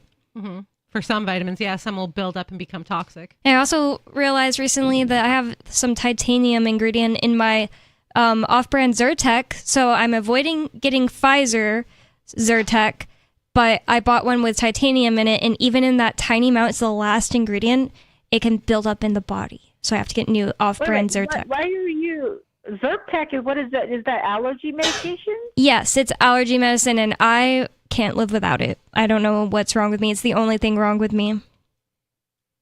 Wait a minute, you have She's Zyrtec allergies deficient. all year round? Why are you getting allergy in New Hampshire? Oh, I think I figured out. I think that There's it was a bunch Lori. of pollen in New Hampshire, man. I think that it was Lori that pointed out, because it started in the winter. So I was like, I don't know why I need Zyrtec right now. And I think it's because I was allergic to Ari's cats. I just was never allergic to cats growing up. I never knew what people meant when they talked about allergies until I turned like 22. It was crazy. It just hit me. My car was yellow for like 2 weeks. The pollen was crazy. My front porch probably still could be swept again. It's so bad. Yeah. Yeah, and allergies change all the time. You can be not allergic to something and then become allergic to it. Or like when I was a kid, I was allergic to poison ivy, like most people are. But then I got poison ivy so bad that my body, like my face puffed up and like my eyes were puffed shut, and I had to go to the emergency room. And now I'm not allergic to poison ivy anymore. Oh man! Whoa! I didn't know that can cause like maybe like a immunity or something. Yeah, I mean, eventually your body will recognize it and build up an immunity to the thing. Maybe. Like it some did people, for me for that. Yeah. I guess there might be something to this, but whenever people ask me, "Are you allergic to bees?" I'm always thinking, "Isn't everyone?" No, like My Girl allergic. Wait, what does that mean? You know the movie My Girl? Where, no. Like he gets stung by bees and dies. No. Oh. Yeah. Yeah, there's like different levels. I do agree with you guys that there are other potent, high-quality vitamins, but my brand, our brand happens to be one of those. Okay. Yeah. And then, Again, I'm not refuting that. I'm just saying that something helped your pastor, right? And whatever helped him during that period of time, if it was not your vitamins, he should get back on that. Imagine you're so bad that Sarah's like, wow, I realized these people were low IQ, trashy, when she like is a proponent of the homeless in Albuquerque, New Mexico every day. Like, this must have been a really bad church. Was it bad, Sarah? No, they always helped that. They had a homeless ministry. They're very helpful, but the congregation are not so well smart. Like It's just a catty wife. These are the typical people of Albuquerque. They're not very educated. Like, they have coffee, and their creamer is that non-dairy synthetic creamer or hydrogenated. That's normal for churches. Way to judge them. Yeah. I know they're dumb because they're coffee creamer. Oh my God! Almost every church I went to growing up, like Wasn't even coffee, mate. It's like the AA type of is what I've heard. Some people have told me that AA does the same thing. Like, it's the powder creamer. And to the fact that I'm one of the only people I know that can drink it. I have it back up in case I don't have milk because I can't drink black coffee. I can't not drink coffee, and I hate it. I hate the powder milk, but at least I know what it is, know what I'm dealing with because of church coffees. They're all like that, like not just ghetto ones. Yeah. Should do the Vietnamese coffee with the condensed milk. That stuff is good. Yeah, I should have condensed milk. That's way better. Half and half, and then they got the half and half in the little containers. The people that are a little bit more of educated churches, they have the little packets half and half, organic, like They have the Shambler liquid plant. ones. And that's all Sarah's paying attention to. What about like the sermon or like conversations with the people? No, it Nope. all is on their dairy choices. Powdered creamer. I mean, that's not that bad of a judge, I guess. Okay, this one, I could never. They shove down like donuts with glaze. I mean, tons of it piled out. That's how uneducated they are. Yeah, So other people churches, they who- don't do that. Rich who people eat definitely go for the eclairs glazed donuts are uneducated poor people or cups. or cops. Well, and then they have Well, that's the same creamer thing, that's isn't like it? Rogers fake creamer. That's only like $2 a bottle. That's how you could tell the level of education. Oh, a bottle? I thought we were talking about powdered creamer like every church I went to. How are you going to dunk your glazed donut into coffee that uses powdered creamer? That's It's disgusting. You disgusting. just get over it over time. I'm not going to this church. You figure why the pastor is diabetic. You think about it. If I don't see an espresso machine in the gallery there, forget it. I went to one church ever that had like they sold coffee in a little place at the front. It was in Texas and it was like a mega church, and I only went there with my friend's parents. And honestly, I didn't like the vibe. It's like A cult? snooty, yeah, and a cult, and it's so huge. Those Not that mega, there's anything wrong with that. those mega churches are cults. Yeah. That's the dream. It is not as. You want to be a cult leader? I'm already a cult leader. Just make sure that you don't have powdered milk for your coffee and you're good. I am already a cult leader. I'm just not a good one. That is not powdered milk. I wish it was a low-fat real milk. I'm not talking about hydrogenated oils Oh. that make it look like the non-dairy fake Yeah, like creamer. That's Coffee Mate actually has like a bunch of soybean oil. The Starbucks brand one also has soybean oil. It pisses me off. It's crazy. But I didn't realize that's what you were saying, Sarah. For some reason, I thought you were saying powdered. I don't know why. I feel like I jumped to a conclusion there. I thought you were talking about powdered creamer. I think She he's talking about apologizes. the. I'm sorry. Real milk, right? Now I agree with you, Sarah. Hydrogenated soy milk that are made to taste like milk. Yeah. That stuff was leakable. That probably is why he has diabetes. Soybean oil, I would believe that over like sugar. Those fake creamers are disgusting anyway. Yeah, I hate them. Yeah, it is. It should be banned. But the thing is that. Oh, should be banned? I mean, coming from Sarah, that's not really Okay. surprising. Yeah, I didn't even think much about it because it's coming from Sarah. Normally, I You wouldn't. know what? The doctors, they tell you to do Mounjaro or Wegovy. They tell you to do Ozempic, or Ozempic, or whatever. Or Lizzo if you can't afford any of that. That's right. And then they'll do it. You know what? If a doctor Just tells body you to acceptance. show yourself as taking this poison, then these people will do it. No matter what the side effect is, they still go and do it. Listen, that's I don't understand it. They know it'll kill them. The side effects are worse. Than Side what effects the don't affect everybody. That's literally the culture of the United States, though. If you have something wrong with you, you just take a pill, and then you take a pill for the side effects of that pill, and then you take 2 pills for the side effects of the second pill you took to take care of the side effects for the first pill. Or just man up and don't get side effects. That's what America Wussy. is built on. The A lot- pharmaceutical industry is like rampant. A lot of what's wrong with the medical industry is because of people like Sarah who expect other people to pay for their health care. This is what you get, Sarah. Like, if you want high quality, really amazing healthcare where they are up on the latest science and they're using high quality, your vitamins they are so good and high quality. Well, that's not going to happen when we have this Obamacare crap going on. And then These she people just gives it want- away for free.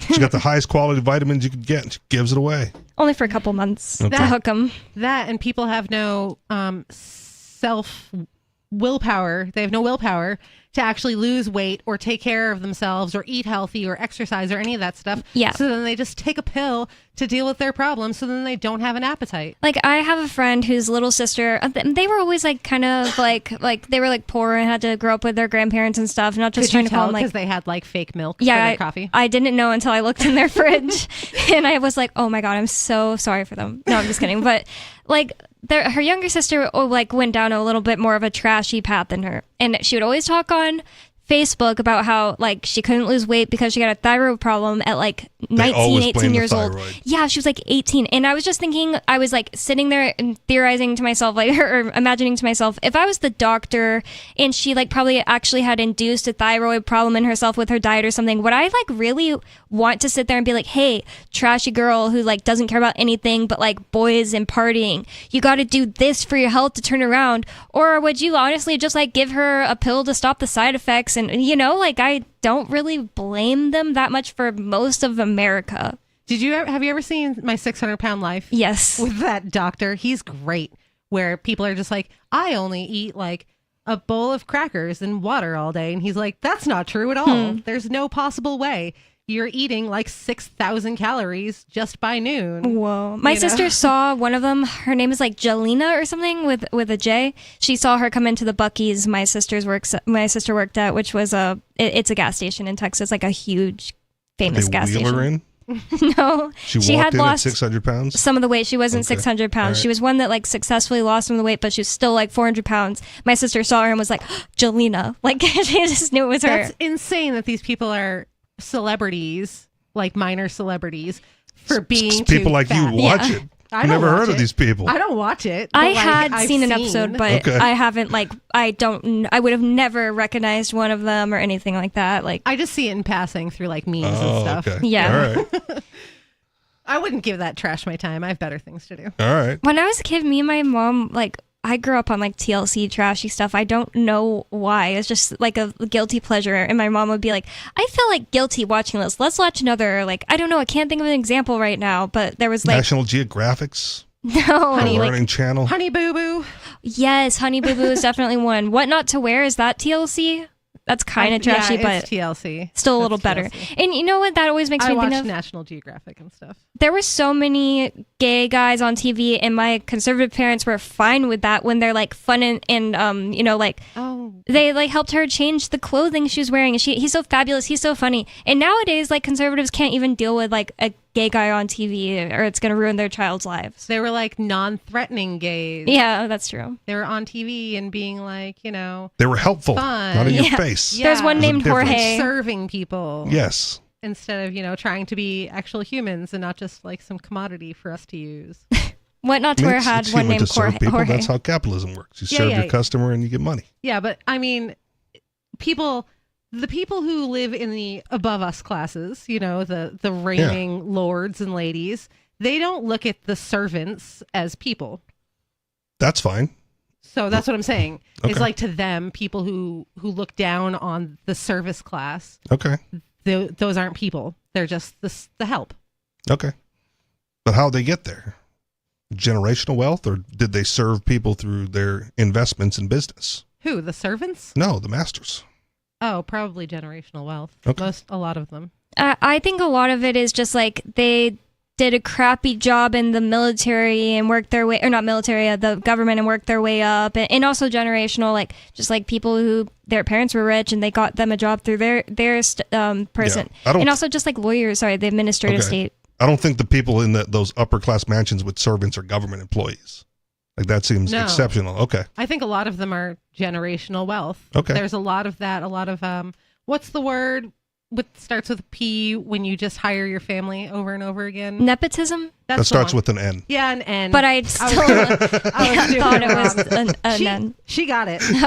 That's the one I was looking for, but I don't know why I thought. I know. it I didn't started want to with a say P. it because you said P. I don't think most are like they work in the military, but I think a lot of people, like more people than you think, are rich from the government because, like, you know, enlisted officers, and then their kids are not enlisted officers, but what is it called? Not enlisted, but officers. Yeah, but you're talking about that versus mansions with servants. But then they can just do better and better, like, throughout their lives. So I mean, these people don't think just like the servants that live in their mansion are the servants. They think that anyone below them, like a waitress in a restaurant, a retail store. Yeah, those people serve customers. Yes, but they think and of they're them the customers. as their servants, like Okay. they're lording over these seriously, people. I just working at a crappy tiny hotel in the middle of nowhere in Utah. Like, as soon as someone is above someone else, there's a certain personality that they're like, "You are my slave. You must do everything." I know you're hoping that you'll get a good rating.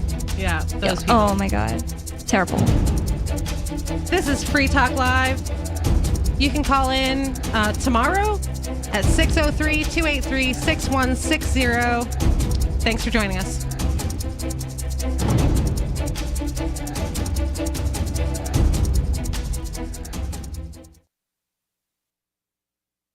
Uncovering the secrets and exposing the lies. That's what the readers of freedomsphoenix.com get every day. freedomsphoenix.com, constantly providing the information, the real news about government policies, and the real relationship we all have with the coercive government. The real condition of the economy, innovations in technology, breakthroughs in energy, health, and computer science.